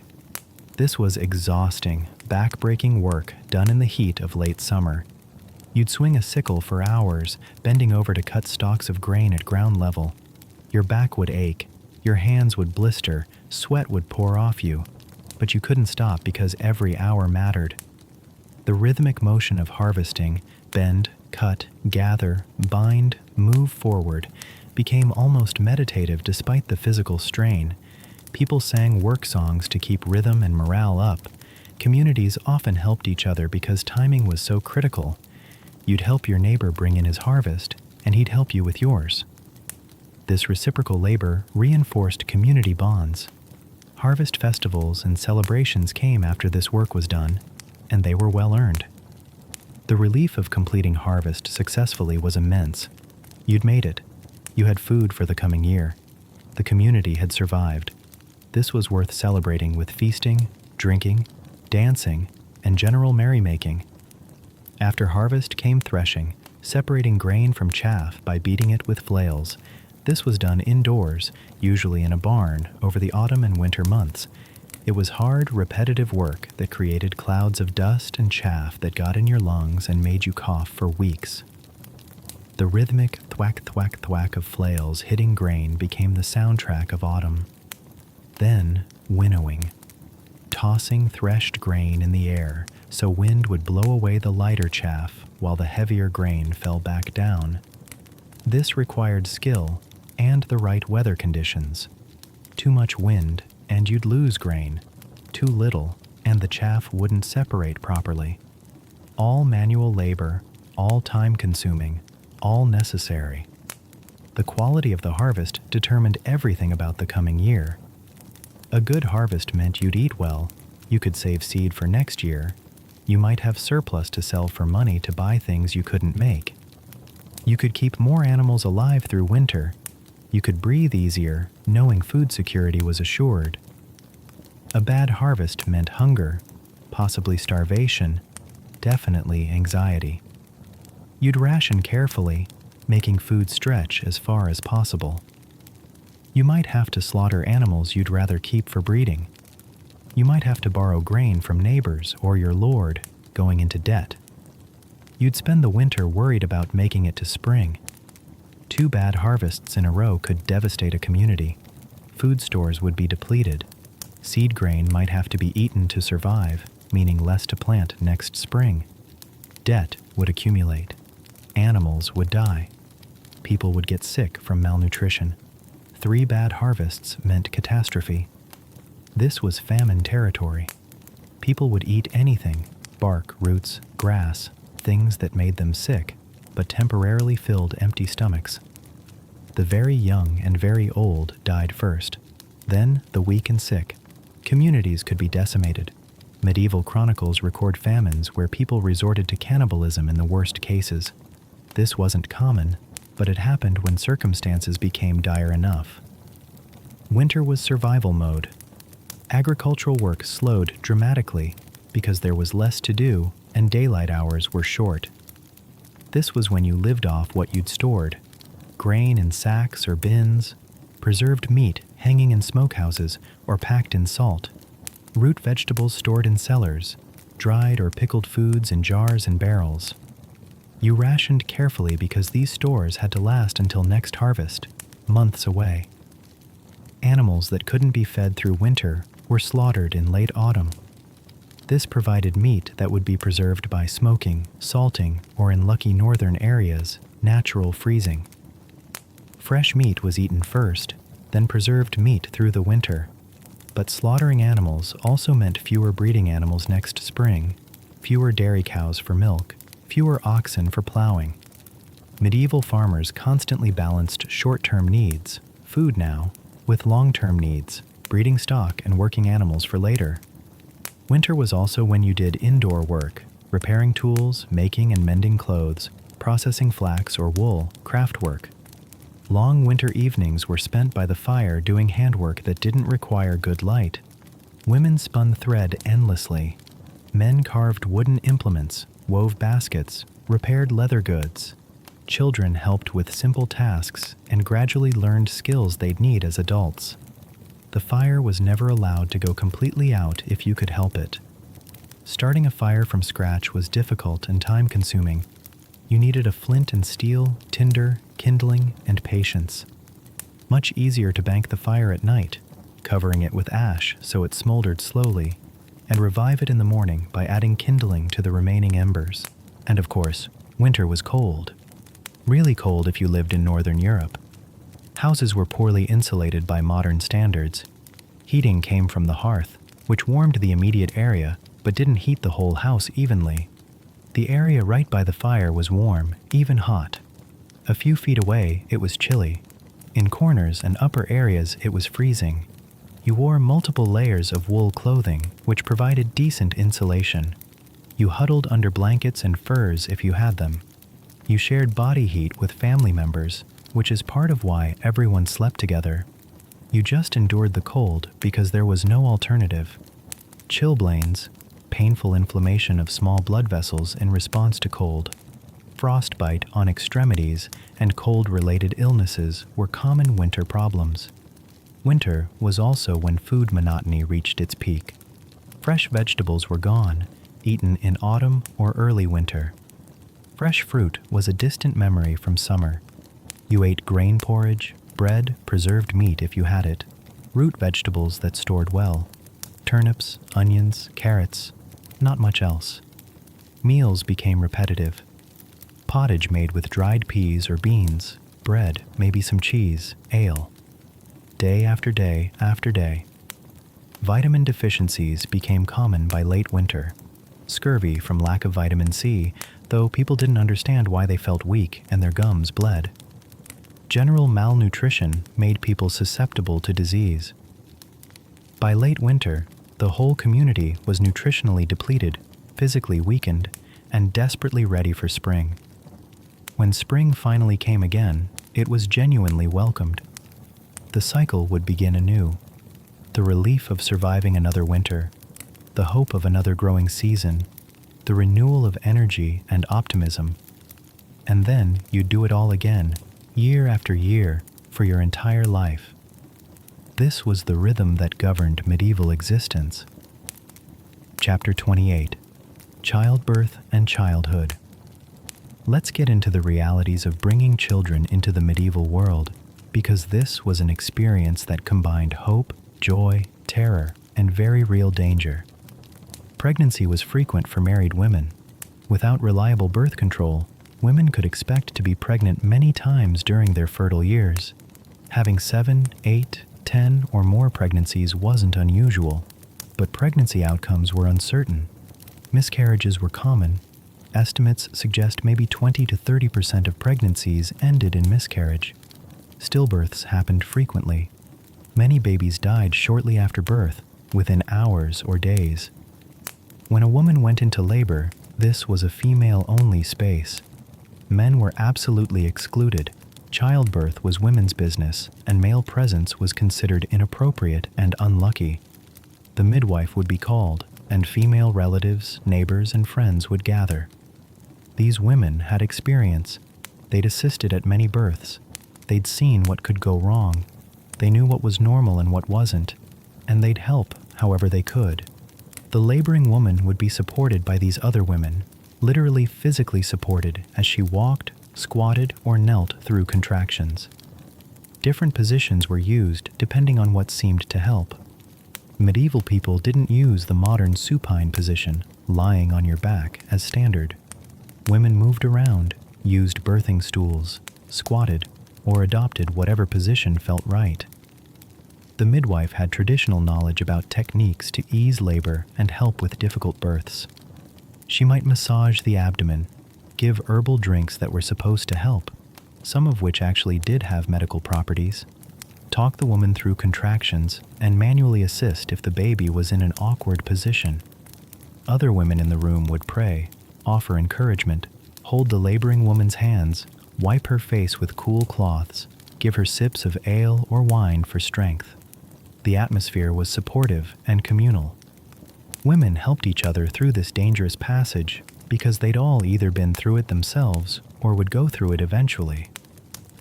But let's be honest, medieval childbirth was dangerous.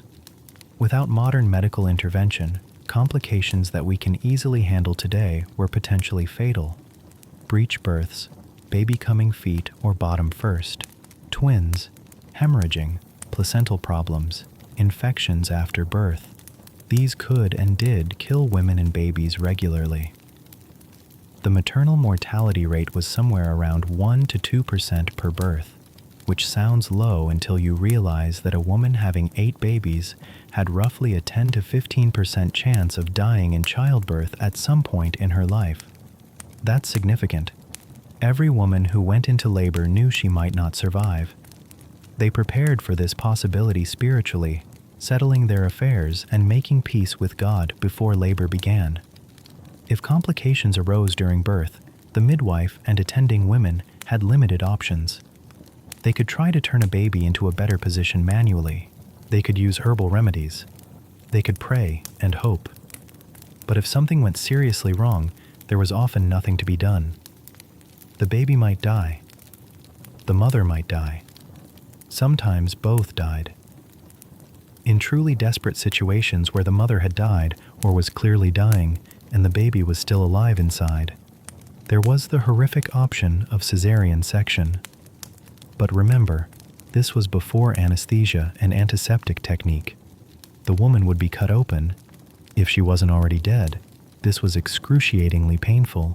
The baby extracted, and then the mother would almost certainly die from shock, blood loss, or infection. This was a last resort to save the baby's life when the mother was already lost. If the baby survived birth, it faced other dangers. Infections were common. Babies could get infections from cutting the umbilical cord with non-sterile tools, or from general lack of hygiene by modern standards. Birth defects that we can now treat were often fatal. Premature babies had very low survival rates without modern medical support. Infant mortality in the first year was probably 20 to 30%. That means 1 in 4 or 5 babies died before their first birthday. About a third of children died before age 5.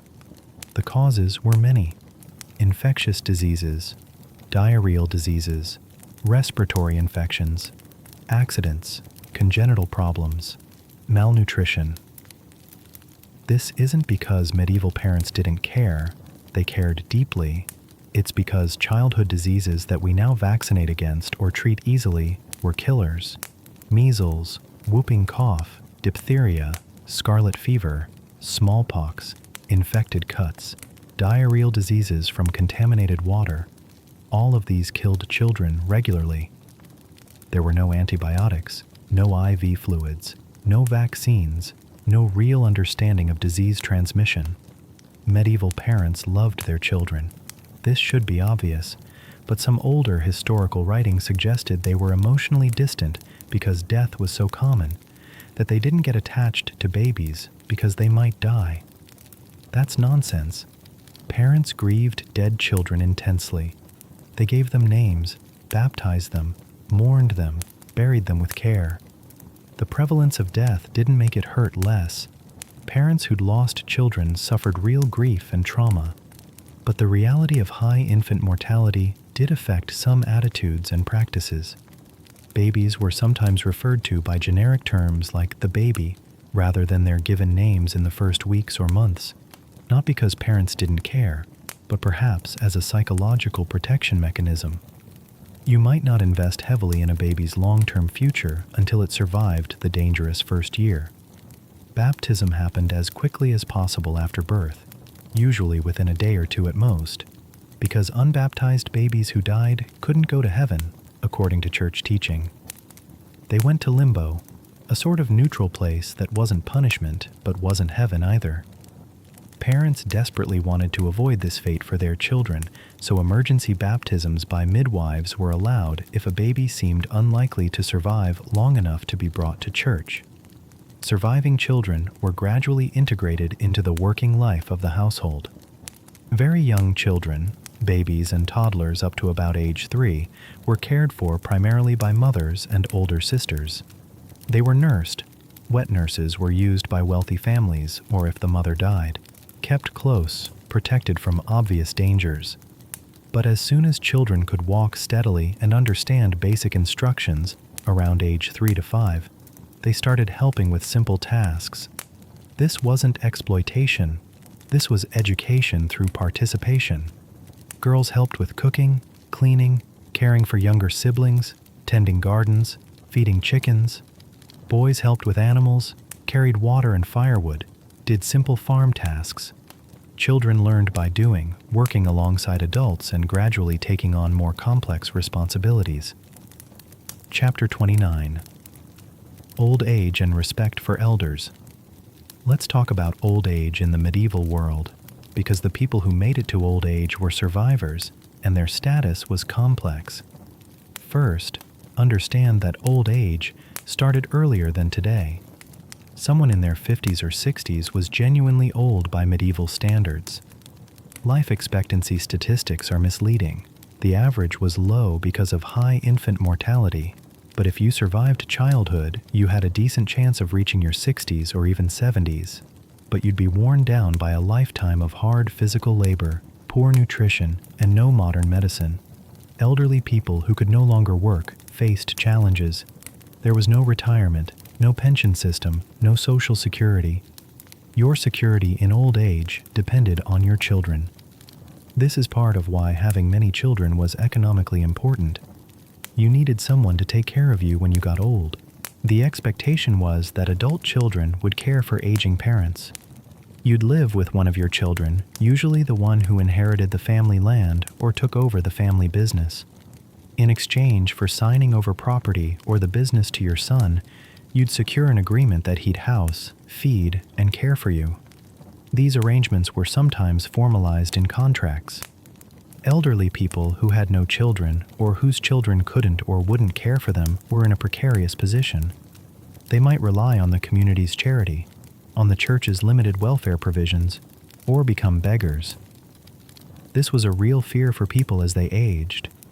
But elderly people who had resources and were still mentally sharp often had significant status and power. Age brought experience and wisdom that was valued in a society without easy access to written information. Old people had lived through events younger people only heard about. They remembered how things were done, what worked, and what didn't. Elders were consulted for advice. They served as witnesses in legal disputes because they remembered who owned what land or what the terms of old agreements were. They told stories that preserved community history. They taught skills to younger generations. In peasant communities, elderly people might serve on the manorial court, helping settle disputes and make decisions. Their judgment was respected because they'd seen a lot of life. Grandparents often had close relationships with grandchildren. Grandmothers especially were valued for their childcare help. They could watch young children while parents worked, freeing up the mother's labor. Grandfathers taught skills to grandsons. Physical decline was just accepted as part of aging. Arthritis, vision problems, hearing loss, memory issues, these were expected and accommodated as best as possible within the family and community. There was no medical treatment for most age-related conditions, so you just dealt with it. Death in old age was seen as natural and appropriate, unlike death in youth, which was tragic. If an elderly person died peacefully in their sleep after a long life, that was a good death, something to hope for. The community would respect someone who lived long and died well. That said, there were negative stereotypes about the elderly, especially elderly women. Old women were sometimes feared as potential witches. The combination of being female, post-menopausal, so no longer serving the reproductive role, and knowledgeable about herbs and healing made elderly women suspect in a superstitious society. But overall, old age was a mixed experience, challenging in terms of physical decline and economic vulnerability, but potentially rewarding in terms of status, family connection, and the respect accorded to survivors who'd accumulated decades of experience. Chapter 30. Mental illness and disabilities. This is a tough topic, but we need to address how medieval society dealt with mental illness and physical disabilities because it reveals a lot about medieval attitudes and limitations. Mental illness was poorly understood. The medieval worldview had a few frameworks for explaining what we'd now recognize as psychiatric conditions. Religious explanations were common. Someone acting strangely might be possessed by demons, which required exorcism, or they might be experiencing religious visions or mystical states. The line between saint having a vision and person having a psychotic episode wasn't always clear, and sometimes people we'd now diagnose with mental illness were venerated as holy.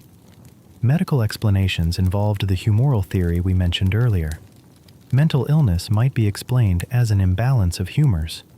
Too much black bile caused melancholy, depression, too much yellow bile caused mania, and so on. Treatment involved trying to rebalance the humors through diet, bloodletting, purging, and herbal remedies. For less severe mental illness, what we might call depression, anxiety, trauma, people mostly just coped. You might be known as melancholic, nervous, or odd, but as long as you could still function and contribute to the household, you were tolerated and supported by family. More severe mental illness, what we might diagnose as schizophrenia, bipolar disorder, or severe psychosis, was harder for medieval society to handle.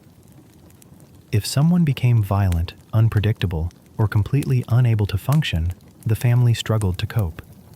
There were no mental hospitals, no psychiatric treatment, no medications. Some families kept severely mentally ill relatives confined at home for their own safety and others. This wasn't necessarily cruel. It was often done out of love and a desire to protect someone who couldn't protect themselves, but it was also isolating and probably traumatic. In some cases, severely mentally ill people who had no family might end up wandering as beggars. Some communities had traditions of village idiots who were tolerated and even protected by the community, given food and charity. But this was a vulnerable position, and such people could be mistreated. Physical disabilities were more visible and varied in how they were handled. People born with disabilities or who acquired them early in life faced significant challenges. If you couldn't do physical labor, your economic value was limited in a society where most work was manual. But families generally cared for disabled relatives as best they could. Some disabled people found ways to contribute. A person who couldn't walk might do handwork, sewing, weaving, craft work that could be done sitting down. A blind person might do certain repetitive tasks or might survive as a musician or storyteller, since memory skills might be better developed to compensate for lack of sight. Disabilities acquired in adulthood through accidents, war injuries, disease were common. Medieval work was dangerous. You could lose fingers or a hand in farming accidents, become crippled by a fall, be blinded by disease or infection. Veterans returned from wars missing limbs or with serious injuries. These acquired disabilities had some social acceptance because they were understandable results of the dangers of life. A former soldier missing a leg might beg, but would be seen as deserving charity because he'd served. The church taught that caring for the sick and disabled was a Christian duty. Charity toward those who couldn't work for themselves was spiritually important. This religious obligation meant that communities generally tried to provide some basic support. Some monasteries and religious houses ran hospitals that cared for the sick and disabled. These weren't hospitals in the modern sense. They were more like hospices providing basic care and shelter. But they were something. Attitudes toward disability were mixed. Some saw disability as divine punishment for sin, either your own or your parents'. This stigma was real and painful.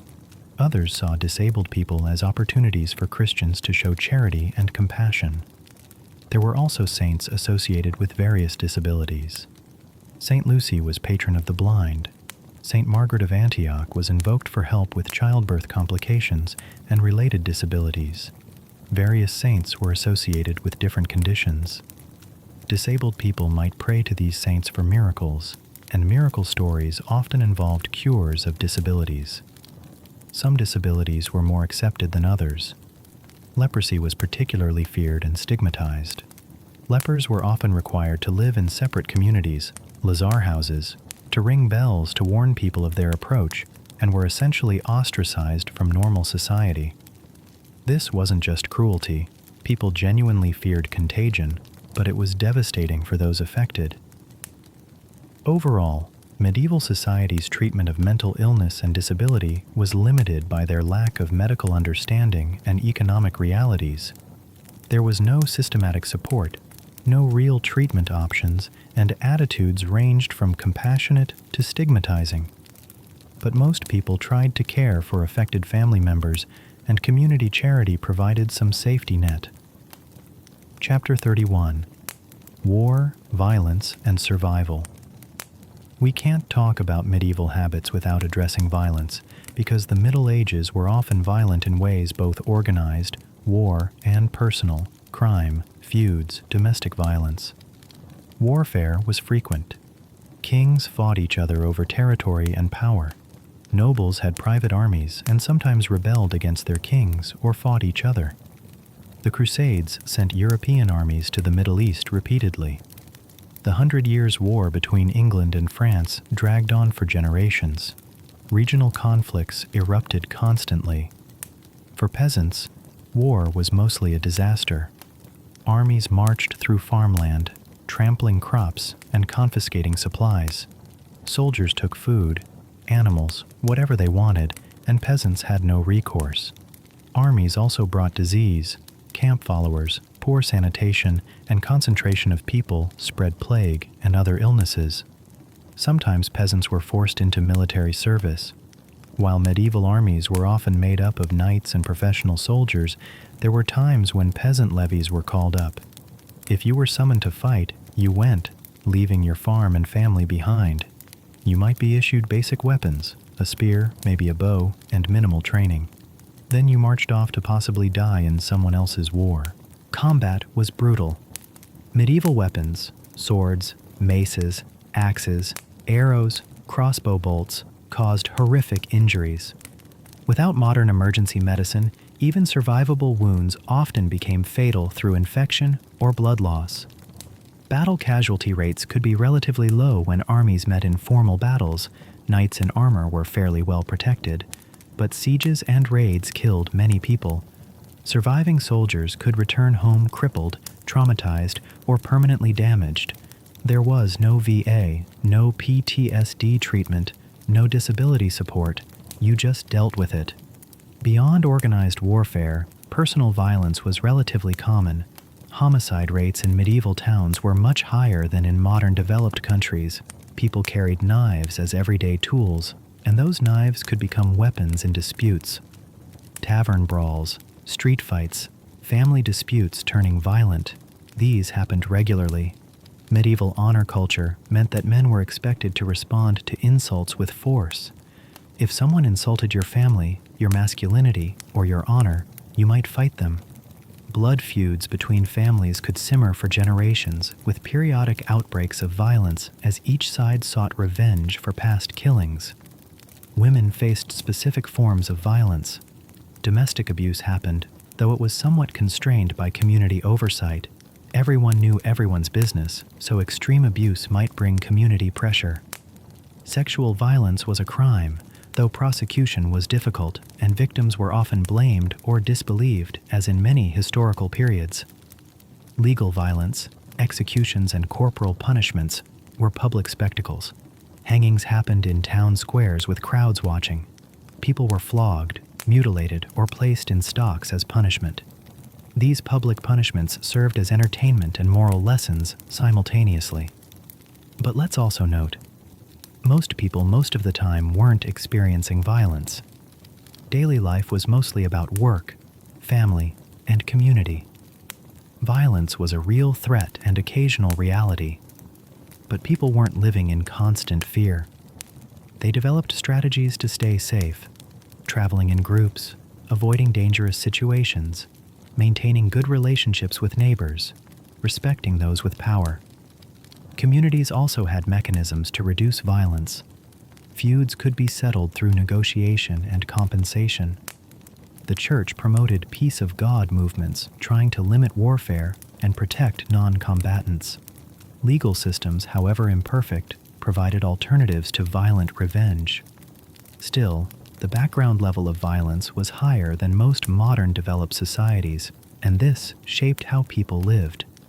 You were more careful about insults, more aware of potential dangers, more likely to have personally known someone who died violently. Chapter 32. The Black Death and Plague. We have to talk about the Black Death because it was the defining catastrophe of the medieval period, and it permanently changed European society in ways that affected daily habits and attitudes.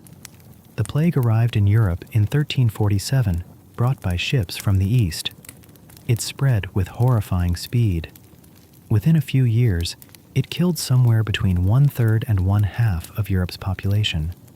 Let that sink in. Imagine 1 out of every 2 or 3 people you know dying within a few years. That's the scale we're talking about. The plague came in several forms. Bubonic plague caused swollen, painful lymph nodes, buboes, fever, and often death. Pneumonic plague infected the lungs and spread through coughing, killing even faster. Septicemic plague infected the bloodstream and killed very quickly, sometimes within hours. Medieval people had no idea what caused the plague. The real culprit was bacteria, Yersinia pestis, carried by fleas living on rats, but germ theory wouldn't be discovered for centuries.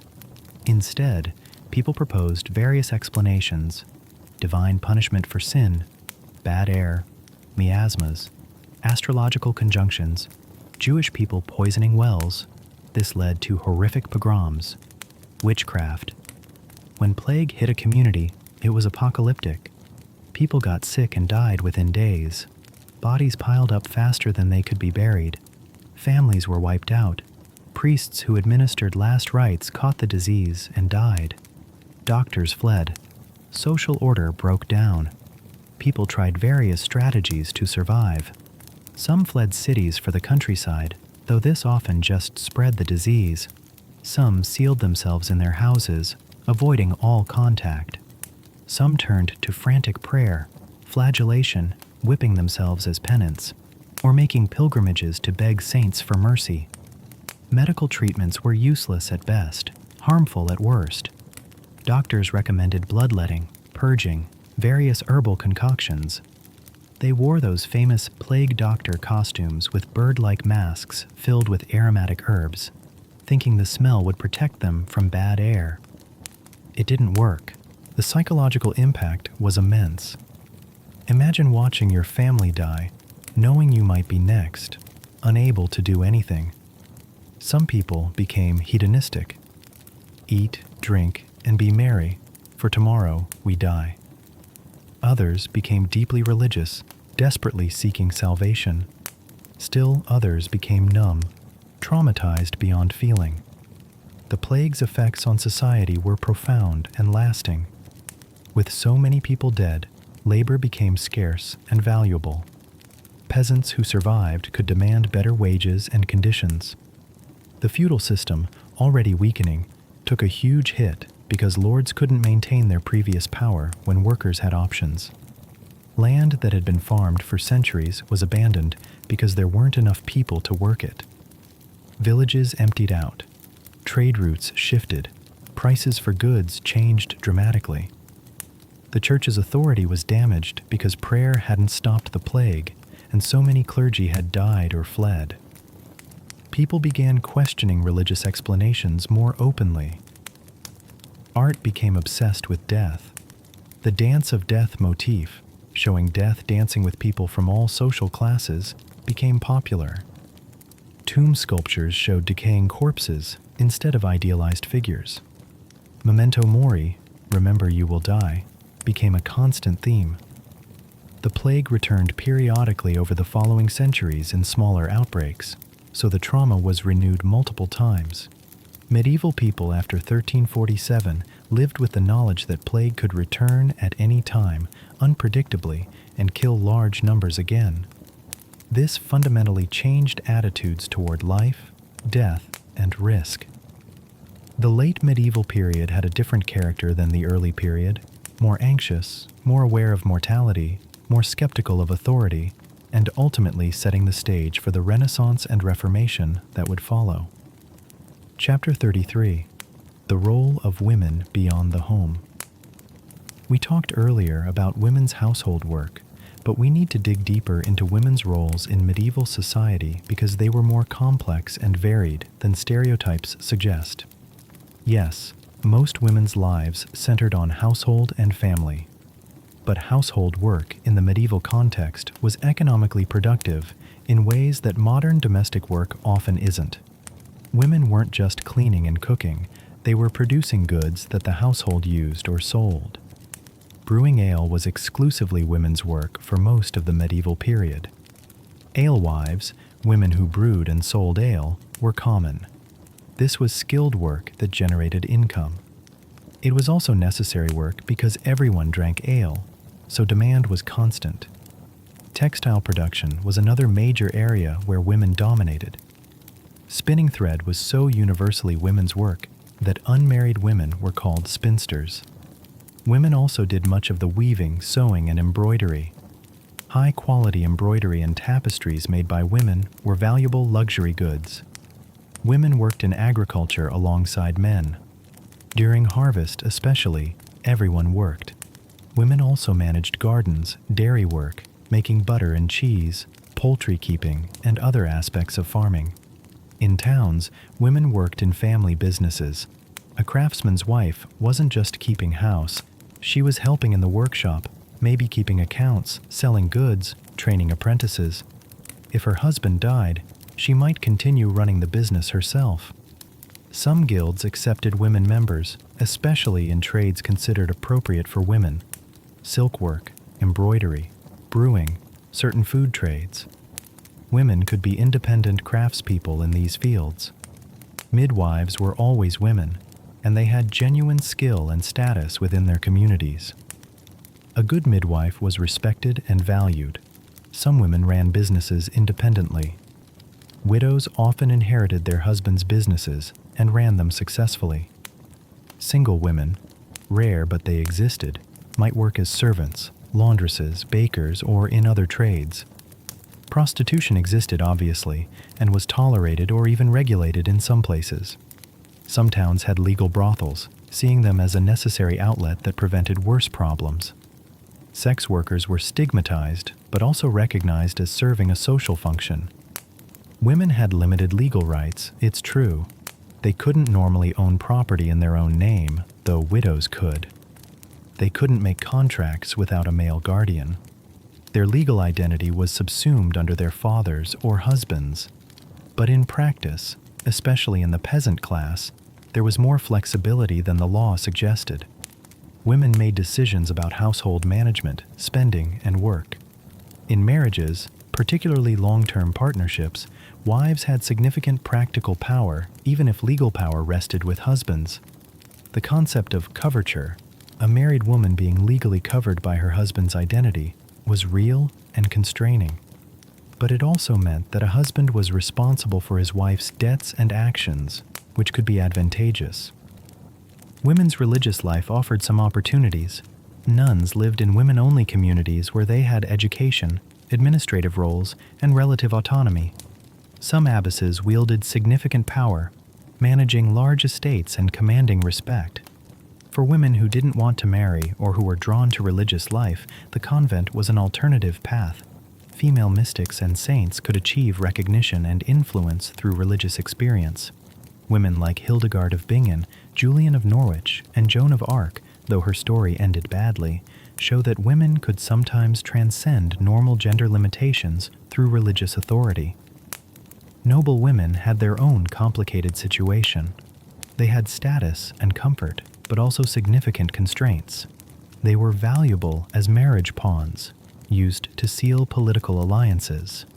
But noble women also managed estates when husbands were away at war, participated in political networks, and patronized the arts and church. Violence against women was an issue, as mentioned earlier. Women were vulnerable to sexual assault, domestic abuse, and exploitation. The legal system offered limited protection. A woman's testimony was valued less than a man's. Rape was technically a crime, but hard to prosecute, and victims faced stigma. But despite all these limitations, medieval women weren't passive victims. They found ways to exercise agency within constrained circumstances. They worked, they made decisions, they influenced their communities, they raised children, they maintained social networks, they practiced religion, they survived and often thrived within their context. Understanding medieval women means recognizing both the very real constraints they faced and the very real ways they lived full, complex lives within, and sometimes despite those constraints. So here we are. We've spent the equivalent of a small book together exploring what daily life was actually like for medieval people, and hopefully by now, you've realized that the Middle Ages were far more complex, interesting, and human than the stereotypes suggest.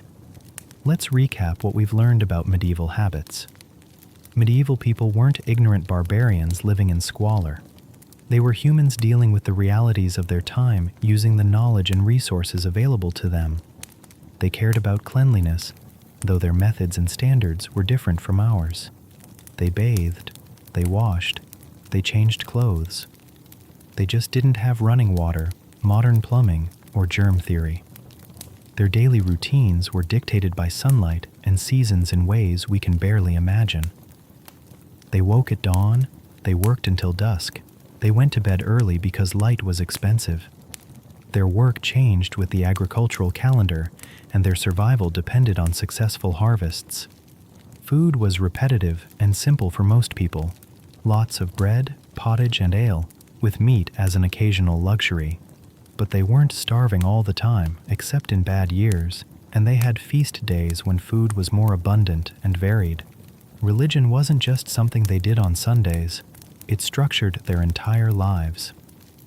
The church bells marked time, the church calendar determined work and rest days, religious festivals provided entertainment and social connection, and the promise or threat of the afterlife hung over every decision. Medieval people believed in a world full of magic, miracles, and supernatural forces. Saints answered prayers, relics worked miracles, demons possessed people, fairies stole children, and the stars influenced your fate. This wasn't superstition to them, it was reality. Their communities were tight-knit in ways modern people rarely experience. Privacy barely existed, everyone knew everyone's business, and mutual dependence was necessary for survival. This could be oppressive, but also provided support and security. Life was hard, short if you didn't survive childhood, and full of dangers we've eliminated or greatly reduced: diseases, injuries, violence, food insecurity. But it was also full of things we've lost: deep community connections, alignment with natural rhythms, meaningful work that directly produced the things you needed to live. Medieval people experienced the full range of human emotions and relationships. They loved their children, mourned their dead, celebrated their victories, enjoyed their pleasures. They laughed, sang, danced, played games, told stories, and found joy where they could. They weren't just waiting for the Renaissance to rescue them from darkness. They were living full lives, developing technologies, creating art, building cathedrals, writing literature, establishing universities, and laying groundwork for the modern world. Understanding medieval habits helps us understand several important things. First, it reminds us that normal is culturally and historically specific. The things we take for granted, individualism, privacy, abundant food, medical care, safety, literacy, aren't natural human conditions.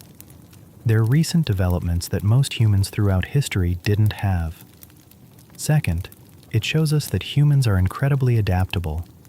Medieval people thrived, when conditions allowed, in circumstances that would seem impossible to us. They created meaningful lives within their limitations. Third, it reveals that technological progress isn't the same as human progress. Medieval people weren't less intelligent or less capable than us. They just had different tools and knowledge. Given modern technology and education, a medieval peasant would be just as capable as any modern person. Fourth, it demonstrates both how much and how little has changed. We still need food, shelter, community, meaning, and love. We still fear death, mourn loss, celebrate births, and seek happiness. The surface details of life have changed dramatically, but the underlying human experience remains recognizable. The study of medieval daily life also corrects a lot of popular misconceptions. No, medieval people didn't think the earth was flat. Educated people knew it was round. No, knights didn't save damsels in distress constantly. That's romanticized literature. No, everyone wasn't dying of plague all the time. The Black Death was a specific catastrophe, not a constant condition. If you take away one thing from this deep dive into medieval habits, I hope it's this: medieval people were people, not caricatures, not stereotypes, not simplified historical props in some narrative of progress from darkness to enlightenment. They were humans with complex lives, rational responses to their circumstances, and valid ways of understanding their world. They struggled with difficult lives, certainly. They faced challenges we can barely imagine. They lived with uncertainties and dangers that would terrify us. But they also experienced beauty, built communities, created art, found meaning, loved deeply, and lived lives that mattered to them. When we study medieval habits, how they woke up, how they worked, what they ate, how they related to each other and their world, we're not just learning historical trivia. We're connecting with our ancestors, understanding where we came from, and maybe gaining some perspective on our own habits and assumptions. So the next time you turn on a light switch, use indoor plumbing, grab food from a refrigerator, check the time on your phone, or take antibiotics for an infection, maybe spare a thought for medieval people who had none of these things but still built the foundations of modern European civilization. And maybe, just maybe, we can appreciate both how far we've come and what we might have lost along the way. Medieval people had things we lack: deep community bonds, direct connection to nature and seasons, work that produced tangible results, and an unshakable sense of cosmic meaning. We have things they lacked: safety, comfort, freedom, knowledge, and medical care. Neither world is perfect. Both have their advantages and costs. Understanding medieval habits gives us perspective on our own time, reminds us that change is constant, and connects us to the long human story of survival, adaptation, and meaning-making. So thank you for taking this journey through a medieval day, a medieval year, and a medieval life. Thank you for being curious about the past and willing to see medieval people as they really were, neither romantic heroes nor ignorant savages, but humans doing their best with what they had. The next time someone brings up the Middle Ages in conversation, maybe you can be the person who says, "Actually, it's more complicated than that," and share some of what you've learned here. The Middle Ages deserve better than their reputation, and medieval people deserve to be remembered as the complex, capable, fully human individuals they were. Now, if you'll excuse me, I need to go appreciate my indoor plumbing, my refrigerator, my electric lights, and my ability to watch videos about history instead of, actually living through history. Because honestly, modern life is pretty good, but it's good to know where we came from. It's good to understand how people lived before us. And it's good to remember that 1,000 years from now, people might look back at us with the same mixture of horror, fascination, and bewilderment that we feel looking back at medieval people. History is a mirror and a window. It shows us ourselves and shows us others. The habits of medieval people reveal both how different they were from us and how similar, and that's what makes history worth studying. Thanks for watching. If you learned something new, if your understanding of the Middle Ages got a little more nuanced, or if you just enjoyed this deep dive into daily medieval life, let me know in the comments. What surprised you most? What do you wish you could experience from medieval life? What are you grateful we've moved past? And if you want more content like this, deep dives into historical daily life, breaking down myths, exploring what real people actually did and believed, subscribe and hit that notification bell. There's plenty more history to explore, and I'm always ready to dig into the details that textbooks leave out. Until next time, stay curious, stay skeptical of stereotypes, and remember, the past was full of people just trying to live their lives just like you. They just had to deal with a lot more pottage and a lot fewer smartphones.